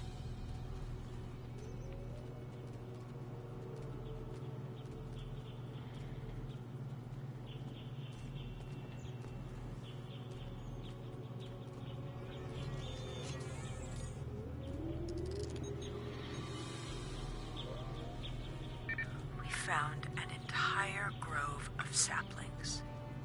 Richard swears the same area was full of towering trees last week. He might be mistaken. We're both getting older. I thought I saw a Romulan in the brush. He was wearing a 22nd century style uniform. When I looked again, he was gone. Maybe I'm going senile. Richard insists I'm too young. Maybe it's because the outside world has been on my mind. Sela has been on my mind. I wonder what happened to her. While her father was a Tal Shiar general, he spared my life in the end. Perhaps he wasn't petty and cruel to her. I hope he wasn't. If you should find this, happy 50th birthday, Sela. I have missed you. I only regret we were separated. Wait, so if Sela is supposed to be 50, then Tasha has to at least, let's say, be 20. She looks like that at 70. Let me just press X here real quick to doubt. Shelter ruined. Last tricorder gone. Half our stores destroyed. 5 dead. The hunters and gatherers returned to find many dead and unconscious. I used my emergency medic training, but I was a security officer, not a doctor. Devek might not make it. None of them can remember what happened. Without the tricorder, we can't scan the area, or for internal injuries. I suspect that there is something on the planet causing anomalies of some kind. Tanae has not reacted well. She's been talking to herself and keeping apart from everyone. A problem for later. Survival now.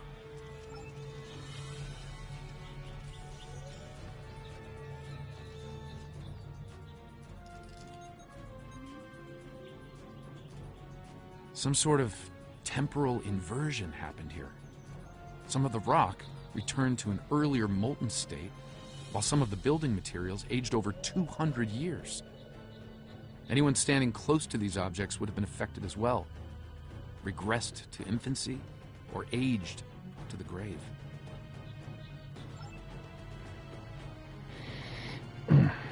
Terribly dangerous place to be.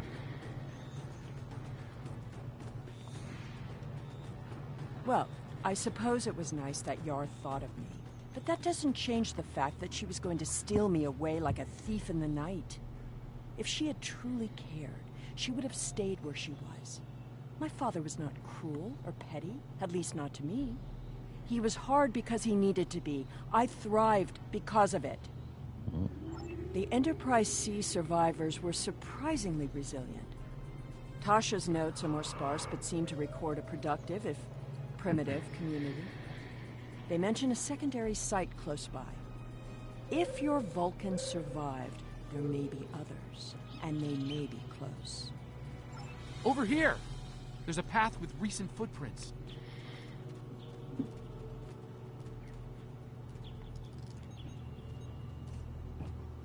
I'm reading another anomaly, further down the path.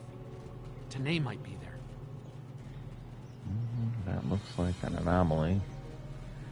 The Tanae anomaly and its allies must be purged. Oh, okay. Good time.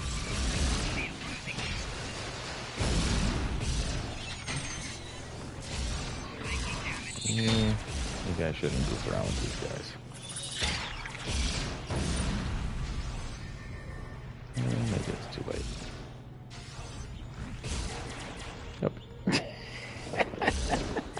I'm like, oh, I gotta get that physical ground damage in. Womp womp.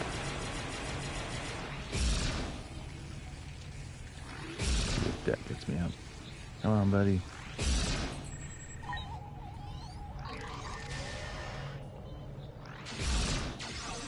That Tholian away team must have beamed down to investigate the anomalies. Well, I got that up.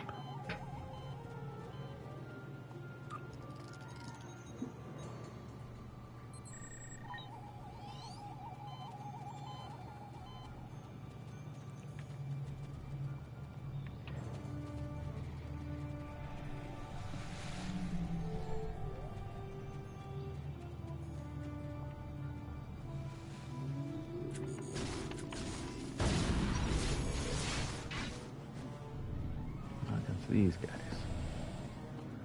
People 1-2 punch work still. Just gotta put it away when the Tholians come.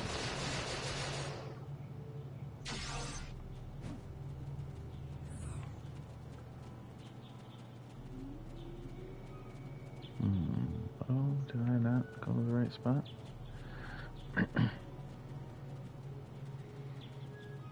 Well, geez, Jeff. Way to go. Ran right past the tracks. Which I'd better go in this way.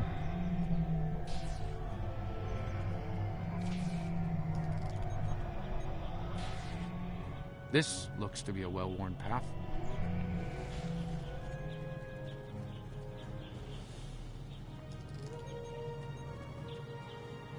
Some recent footprints here, heading the other way. They might have run into Tholians.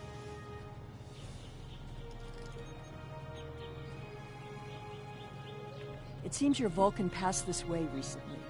Perhaps the cavern mentioned Natasha's logs is nearby. We should follow the tracks. It seems many of the refugees would be alive if it weren't for the anomalies. I wonder how many are left now. I'm detecting signs of recent habitation in this location. This was some sort of dwelling up until a few months ago. If I'm reading this right, there was an explosion of tetrion particles here. A fatal one, judging by the organic residue on the walls. No one's been living here since, according to these tricorder readings.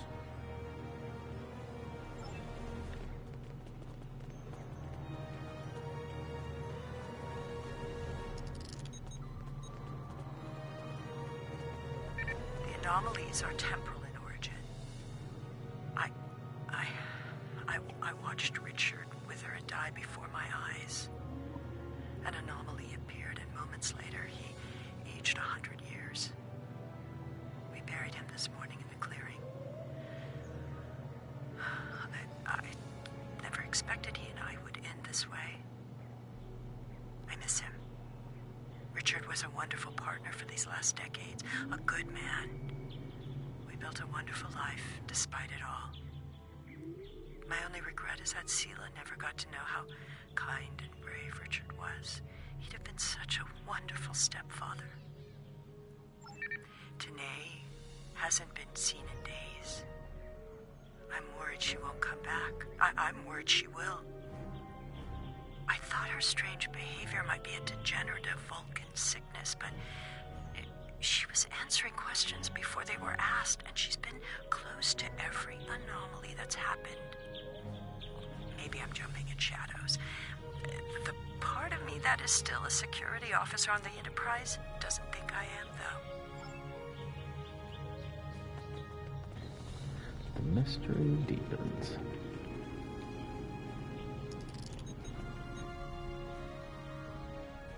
This is Tanae.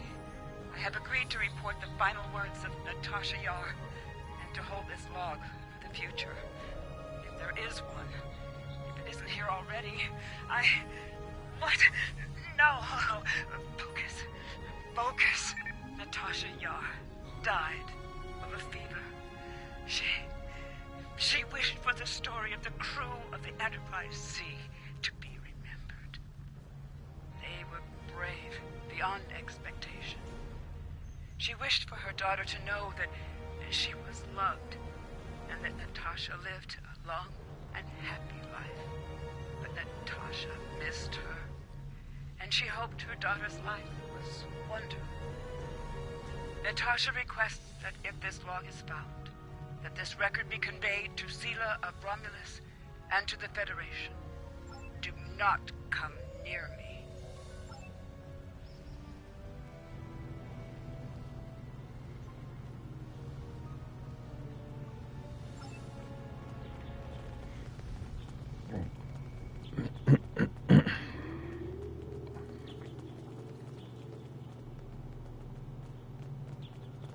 I think I see movement in the bushes. Tanae? Stop following me! There's one way to let us know you don't want us to follow you.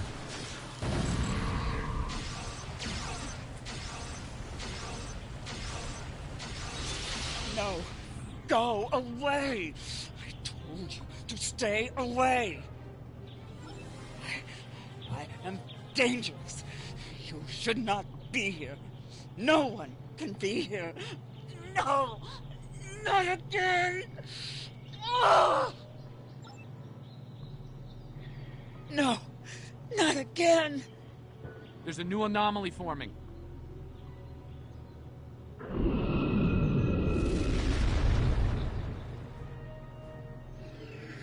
Tholians!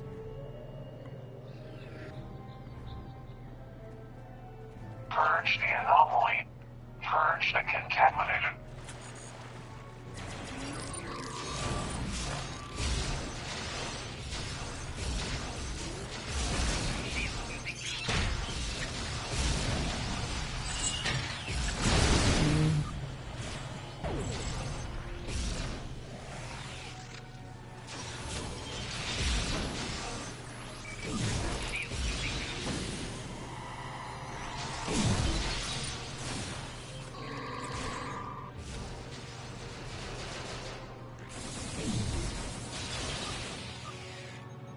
Tanae, the anomalies that have been occurring were caused by decades of temporal interference.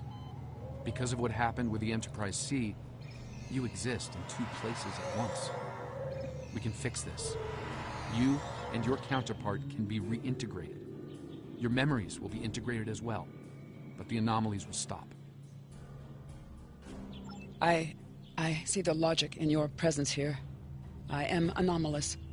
My presence here must be sufficiently reconciled to preserve the order of things. I presume you are here to accomplish this. Thus, I will go with you.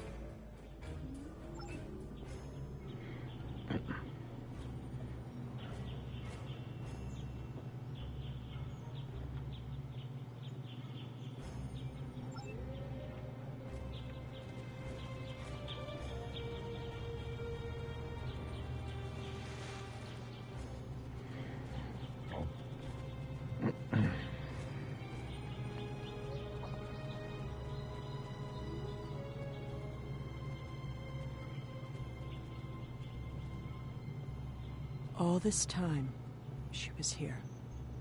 I believed she was dead. Tasha believed I might come looking for her. She believed it so strongly she left logs in case. Tanae held her logs for her. And now, she is truly dead. This place has led to some interesting revelations, shall we say? I think it best we leave before more Tholians show up.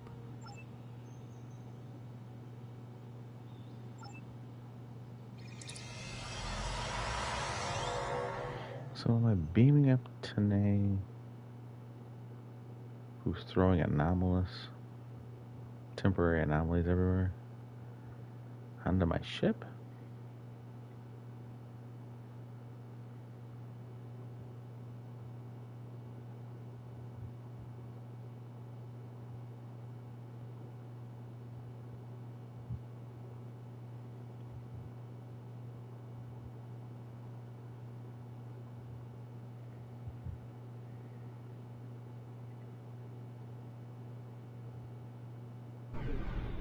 Looks like we beamed up just in time. Several Tholian ships are on an attack vector.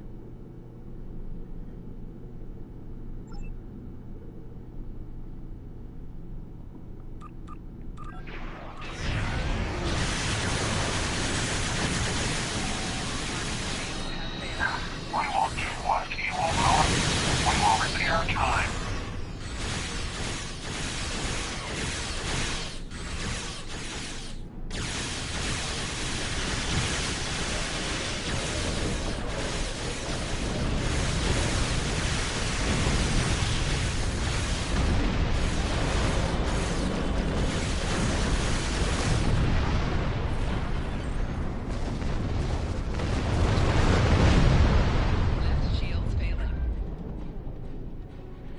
Shields take forever to get back. This little ship. Something is happening. It's happening again. Another anomaly is forming.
I see you found my displaced temporal counterpart.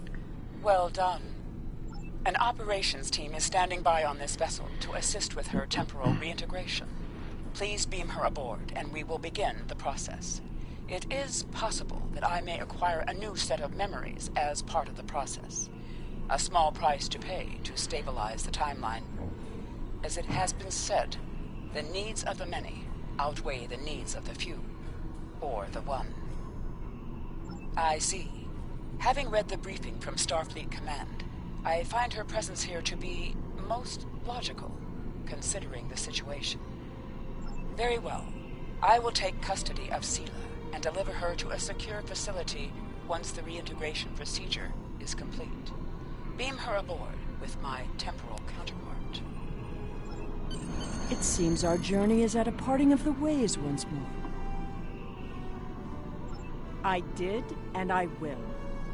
But I have a condition to my surrender.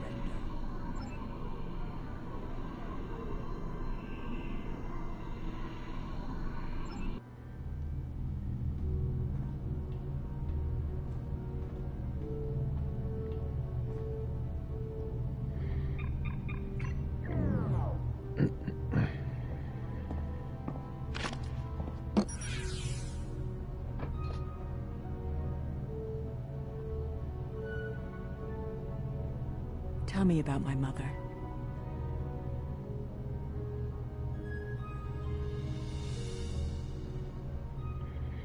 Wait, who brought her the item? I must have missed that part.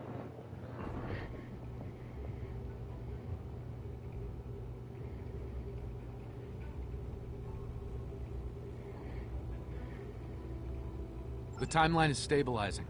Anomaly counts are dropping, and our agents are reporting a decline in temporal aftershocks due to recent events. That's a good thing, by the way. The aftershocks of our recent discoveries on Pictet may take some time for Sela to resolve, however.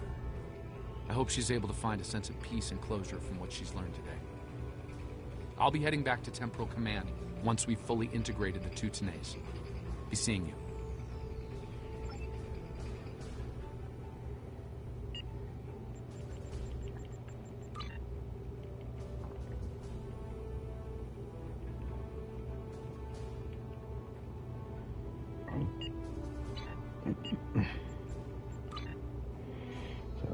Yesterday's, it is. It's everything for yesterday's war.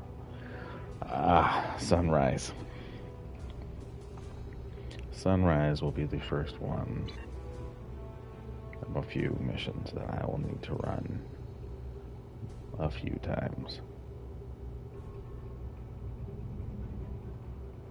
But in the meantime, I am going to head out this way real quick to DS9 to go sell some stuff off. With the war over, it's time for us to rebuild, to take stock of our situation, and to return to our roots as explorers. We've recently noticed that a star in an unexplored system near Ferenginar has become unstable. There's nothing to indicate any change to its stellar life cycle, so this is a perfect opportunity for us to chart the system, investigate the star, and improve our understanding of what's happening. I want you to head up this investigation. Find out why this star is suddenly dying, and make sure it isn't going to be a threat to any nearby worlds or systems. It's not funny. It wants me to go to Deep Space Nine anyways.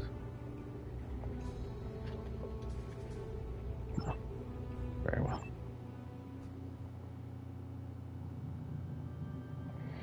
We'll go out to DS9. Boom.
Have I done everything I needed to daily-wise? I think I have.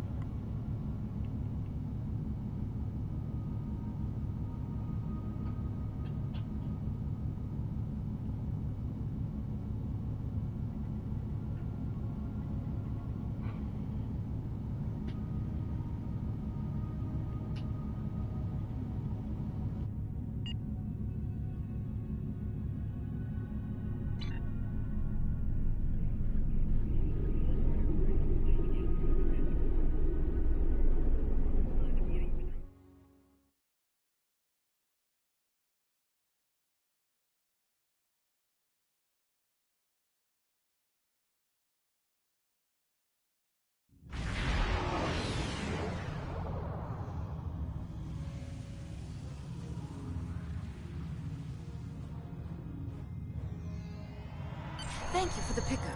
I'm Tenora Zuval. Let's get started. My preliminary observations show some kind of unknown stellar problem. This unexplored system near Ferenginar is undergoing solar death. Basically, it's as if the star is going out suddenly, but there's no good reason why. We need to get close enough to take some readings and see what we can figure out.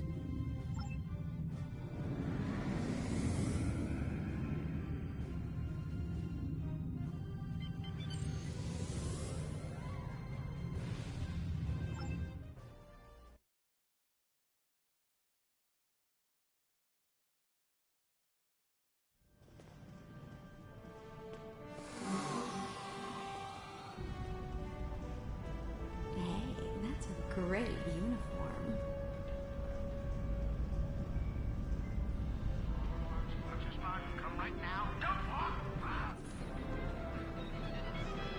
What can I...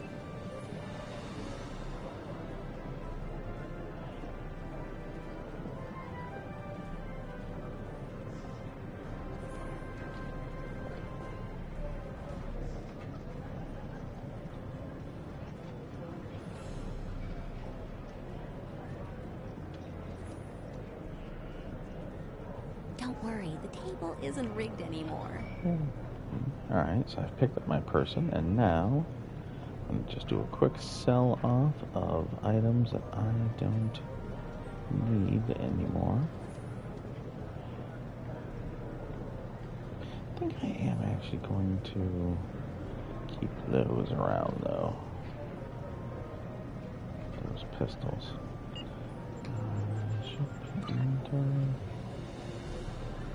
And, oh, where'd they go?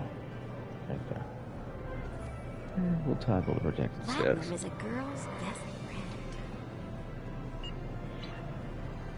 And away we go. We'll return to ship. Head on out for sunrise.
Begin sunrise.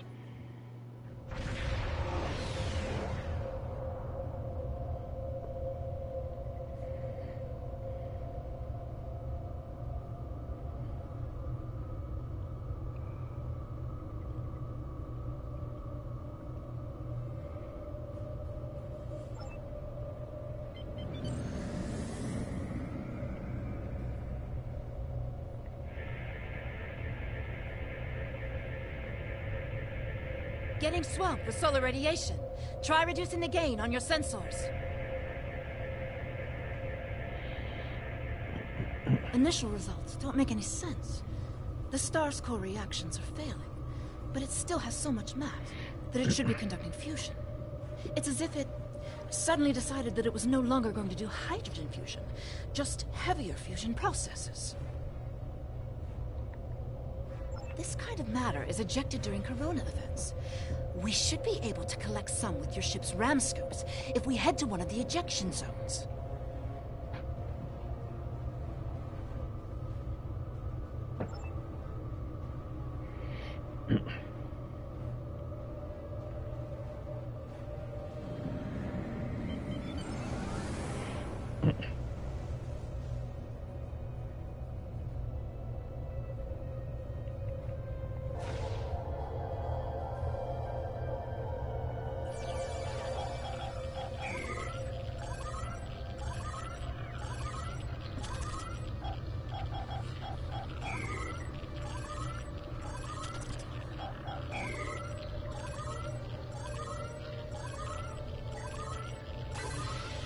Results are coming in now.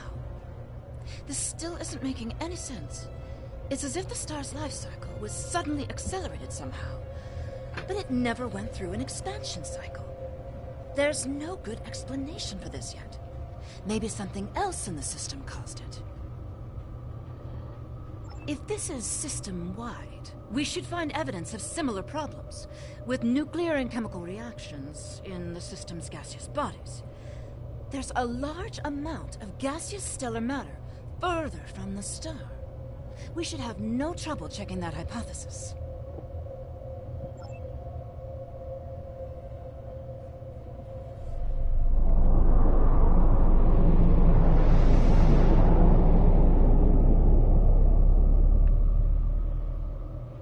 This is very strange. Usually nebulae are massive clouds between star systems. Finding a micronebula in a system like this is quite rare. This may be the result of an event such as a cosmic string, shearing through a gas giant and turning it back into particulate matter. I'll need some more readings to know for certain. All the particulate matter will make your ship's sensors unreliable beyond a few kilometers, and shields will be offline. The best we'll be able to do is to check small areas until we get close to something unusual. We should head to where the deionized particle density is highest. Easy peasy.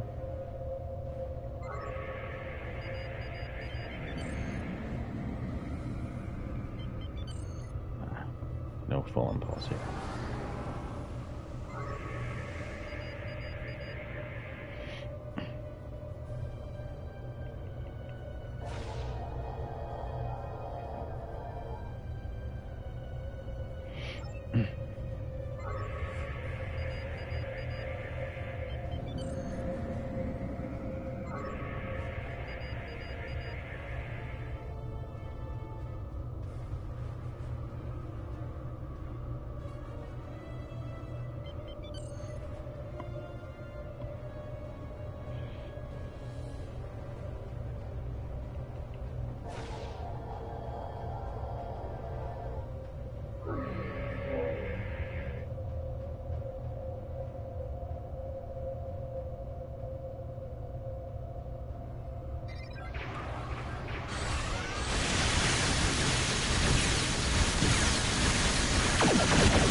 Data is coming in now.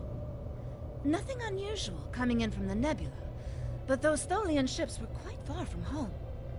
Unfortunately, they can't give us answers. Looks like there's some heavy ionization on the far side of the nebula, though. As if it's receiving some kind of reflected radiation from one of the gas giants. So we go to one of the gas giants.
Greetings, unknown vessel. This is Administrator Kumarke. Please provide identification. Welcome to Lukari. Visitors here are rare, but we're always gratified by the chance to meet and exchange information with travelers. I regret that you have arrived at a difficult time. You may have noticed that our home star has become unstable. I'm leading a project to try to reignite the star. Unfortunately, we've already suffered severe disruptions, and we have a lot of problems to tackle right now. Yes, we've previously had contact with the Zenkethi and the Ferengi. We've heard a bit about the Teferi and the Marine, but they haven't ever been to our system. Our home world provides for all of our raw material needs, along with a few mining outposts around the asteroids and the gas giant. We've never had a compelling need to engage in space exploration. And now that our sun is going out, we're scrambling everything we've got to see if we can find a solution or a way to evacuate at least a few of our people.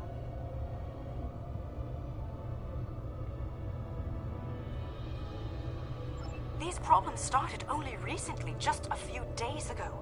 Our astronomers noted a significant shift in the star's output, and now it looks like it's guttering and dying. If we can't solve this problem, it's the end of our species. I'm the project leader for our solar probe team. We're going to try to restart fusion with a quantum chromodynamic accretion burst, but honestly, this is a colossal problem, and it may be beyond us. We have a solar probe ready that contains the booster module that needs to be fired into the star. It's capable of warp 2. There's a problem, though. The probe's remote navigation systems don't work. All of the interference from the solar flaring and guttering is blocking the signal. Could your ship get a trajectory plot so that we could set a pre-programmed course?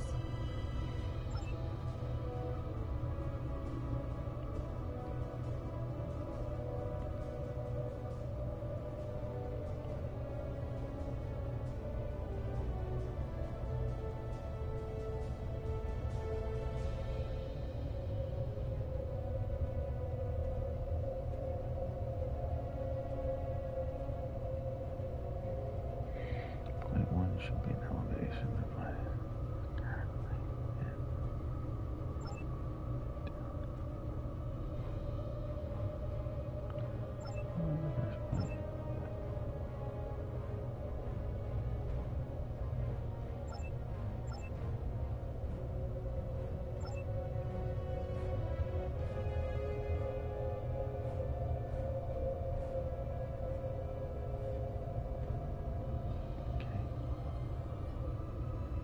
We're getting your telemetry now. I'll have my engineers prepare the probe.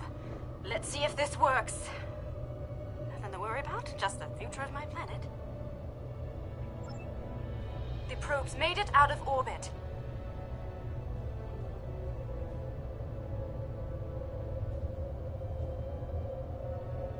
Engaging secondary boosters to head out of planetary range.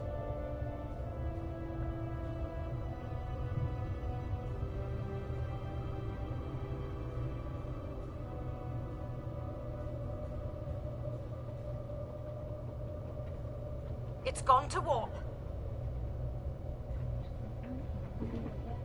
The probe is arriving at the solar corona. Deploying chromodynamic booster. No effect. It didn't work. Repeat. Well, it didn't work. That was our one shot. Thank you for trying to help. I'm not sure what to try next. Maybe we can evacuate a few people. I'm not going to give up. But the situation is grim. If your people can offer any other help, we would welcome it. But I just don't see a way to relocate 8 billion people in the next few hours.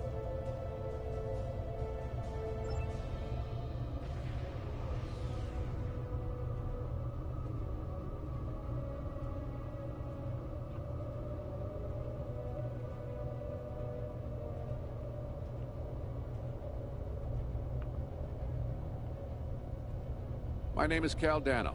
Looks like I've arrived at the perfect time. I'm here to help with the problem with this star. I'm a scientist, and I have some specialized knowledge that can help. With apologies for the interruption, this is my home star. My people are the ones at risk here. If you have some way to reverse this process, my people should be involved. All right, I'm willing to do so, but it will take me a little while to get a shuttle out there. As you might imagine, things are a little hectic over here right now. You won't be able to get a lock on my ship interior due to the subspace manifolds. I'll go ahead and bring you aboard.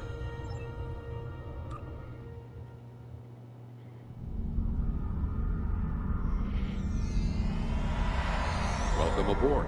I'm Caldano. You moved me here without crossing the intervening space. You have quantum teleportation technology. Yes. We call it a transporter. It has a limited range, but it's useful for going from surface to ship.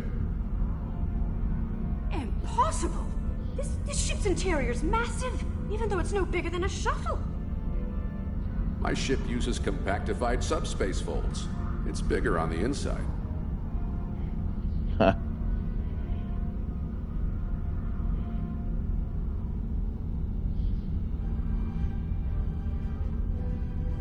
My guy was pouting. Did you see him cross his arms there? Like, we got transporters too. This is all quite overwhelming.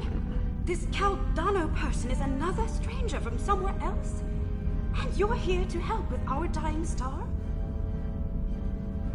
Oh.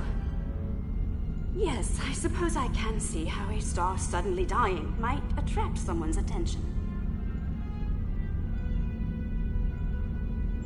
It's an odd coincidence. We'd probably never have met if it weren't for the trouble with the star. My people have never really had any desire to go exploring out there. We've sent a few probes and met a couple of neighbors, but we're happy at home, and we have what we need, so why risk it? I guess this crisis answers that question. The galaxy is bigger than us, and to survive, we need to look past just our homeworld. It sounds like you have a lot of experience in meeting other kinds of people. Maybe if we survive this, we can take the chance and learn more about each other, to talk about what we might have in common and what we have to offer. What can I do to help? My home is at risk. I want to do something, to be involved in solving this problem.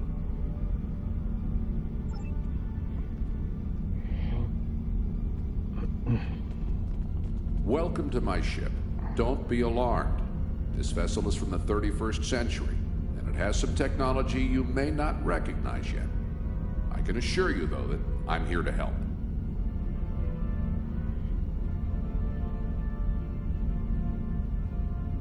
Correct. I'm associated with the Temporal Division of...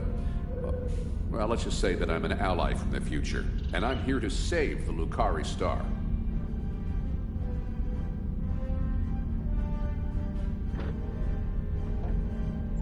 No, I'm trying to prevent changes. Someone's tampered with this star. It's not supposed to die out here. The Lucari don't disappear today, at least not if we have any say in it.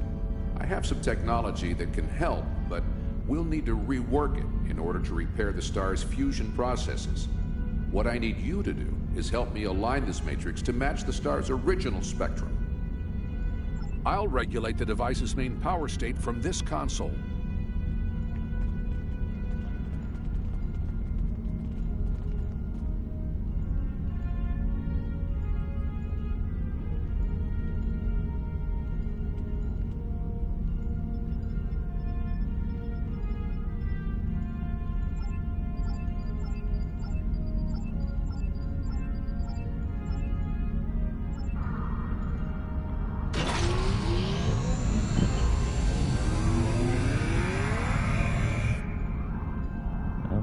Like that.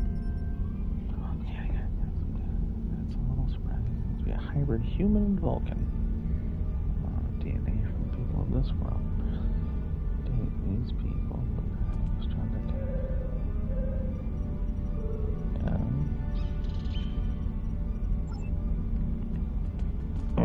So basically, this guy here is a descendant of the Lucari people, at least partially.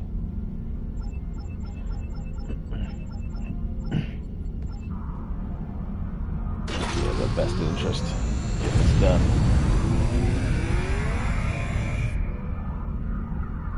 Sounds like whoever tried to destabilize the Lucari star has decided to come knocking.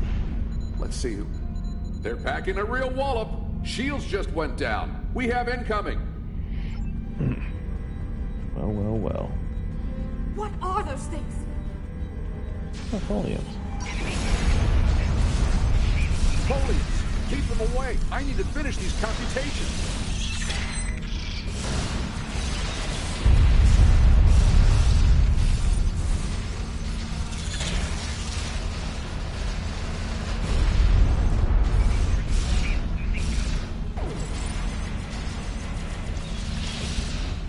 I have the device shielded in a force field, but I can't deploy it until these folians are out of the way. Shields are back up! They shouldn't be able to get any more boarding parties over.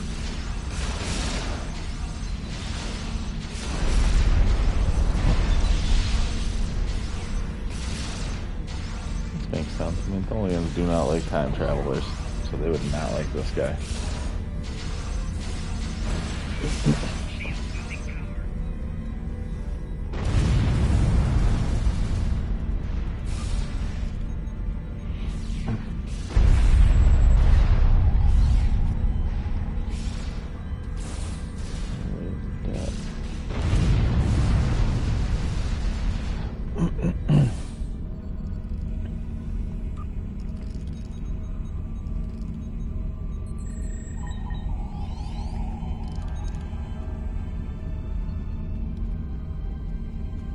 We've got a breather. Now I just have to charge the device and prepare it for use. In just a few minutes, it'll propagate a quantum wave shift that should correct the star's stalled fusion process. You should head back to your ship, and I'll send the administrator back home.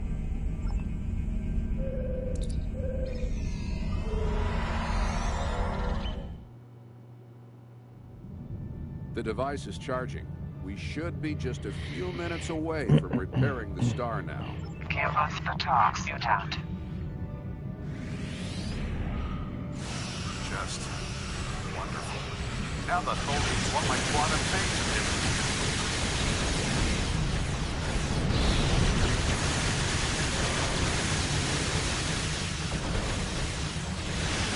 You will surrender the talks, mutant, or you will be destroyed.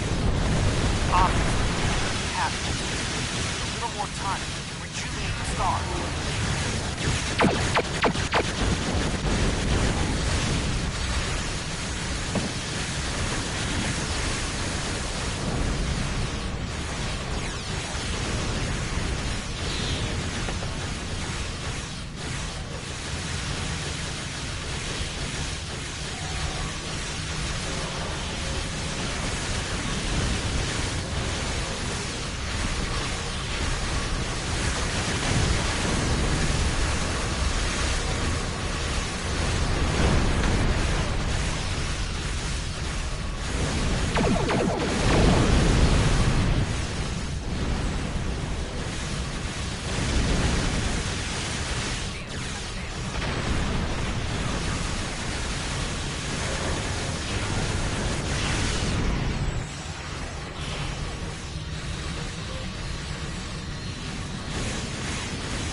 firing in 3 seconds.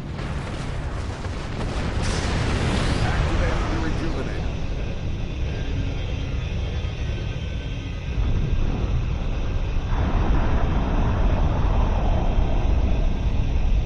It's working. Look at the star. Check the spectral readings.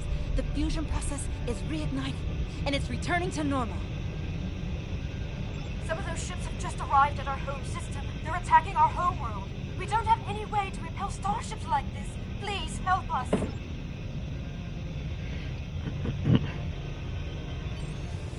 Please, you have to stop them. We don't have any warships to replace them.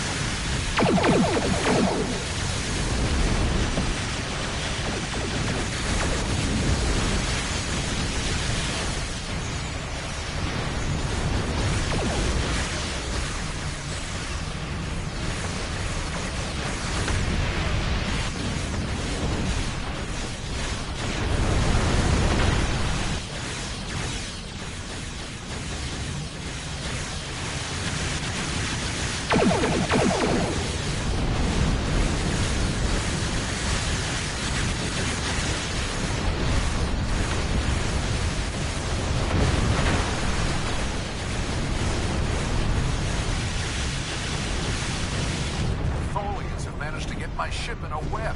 I need your help.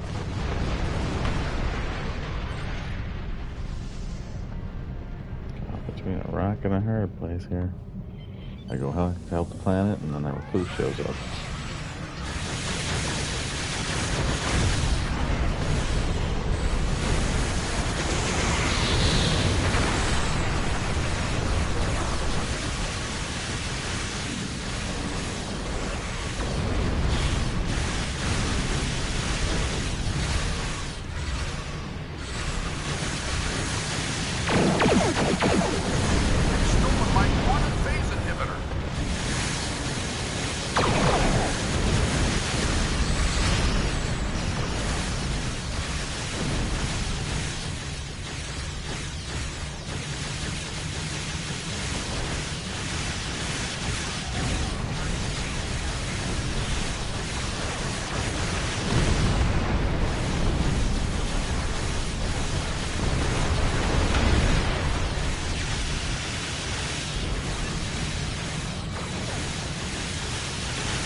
Thanks for the save, but the Tholians managed to steal the Tox Utot while they had my ship webbed. That must have been their plan all along. My data suggests that the Tholians used a trilithium warhead to destabilize the star. But the amount of resources needed to build such a weapon makes it inefficient, to say the least. No, I suspect that somehow they knew that I'd come here to save this star, and that I would bring the Tox Utot. Fortunately, the Lucari star is safe. However, nobody else will be as long as the Tholians have that device. They could use it to snuff out or destabilize stars anywhere they want. I have some thoughts on that, but I will need to do some calculations. These events and the Tox Utot itself are tied up in the temporal Cold War. The Tholians may not care, but by using the Tox Utot, they risk distorting the timeline by wiping out civilizations that are supposed to survive into the future, such as the Lucari. I'll be in touch. At least now the Lucari will have a promising future. Caldano is correct. You have preserved our future. My people will be forever grateful. Not to mention my personal gratitude, of course. I think we have a bright future ahead of us, if you'll forgive my play on words. I am eager to see where it leads. Thank you once again. I wish I could ask you about your science, your trade, your society. But I suppose there will be time for all of that now that our crisis has been averted. Won't there? I think our friend the administrator here is going to need a ride home. Would you mind? If you'll pick her up and take her home, I'll start looking for more data about the Tholians' plans.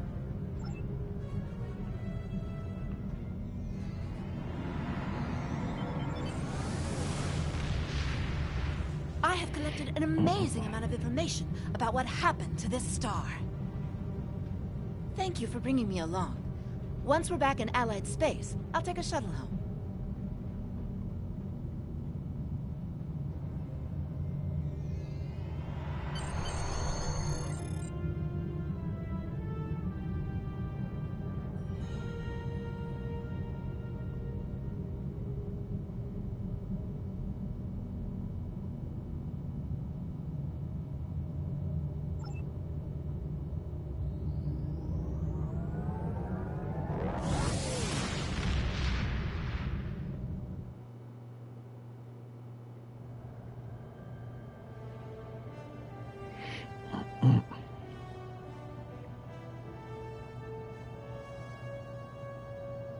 A first contact is a significant event for the Federation. We will be glad to open a dialogue with the Lukari people. Unfortunately, the loss of the Tox Utat is troubling. We have some reports about this device from when Jean-Luc Picard encountered it on Ryza in 2366. And obviously, we can't let the Tholians keep a piece of future technology that can destabilize stars. We'll have to deal with that later.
Well, guys, that is where I am going to end this episode. I thank you all for watching.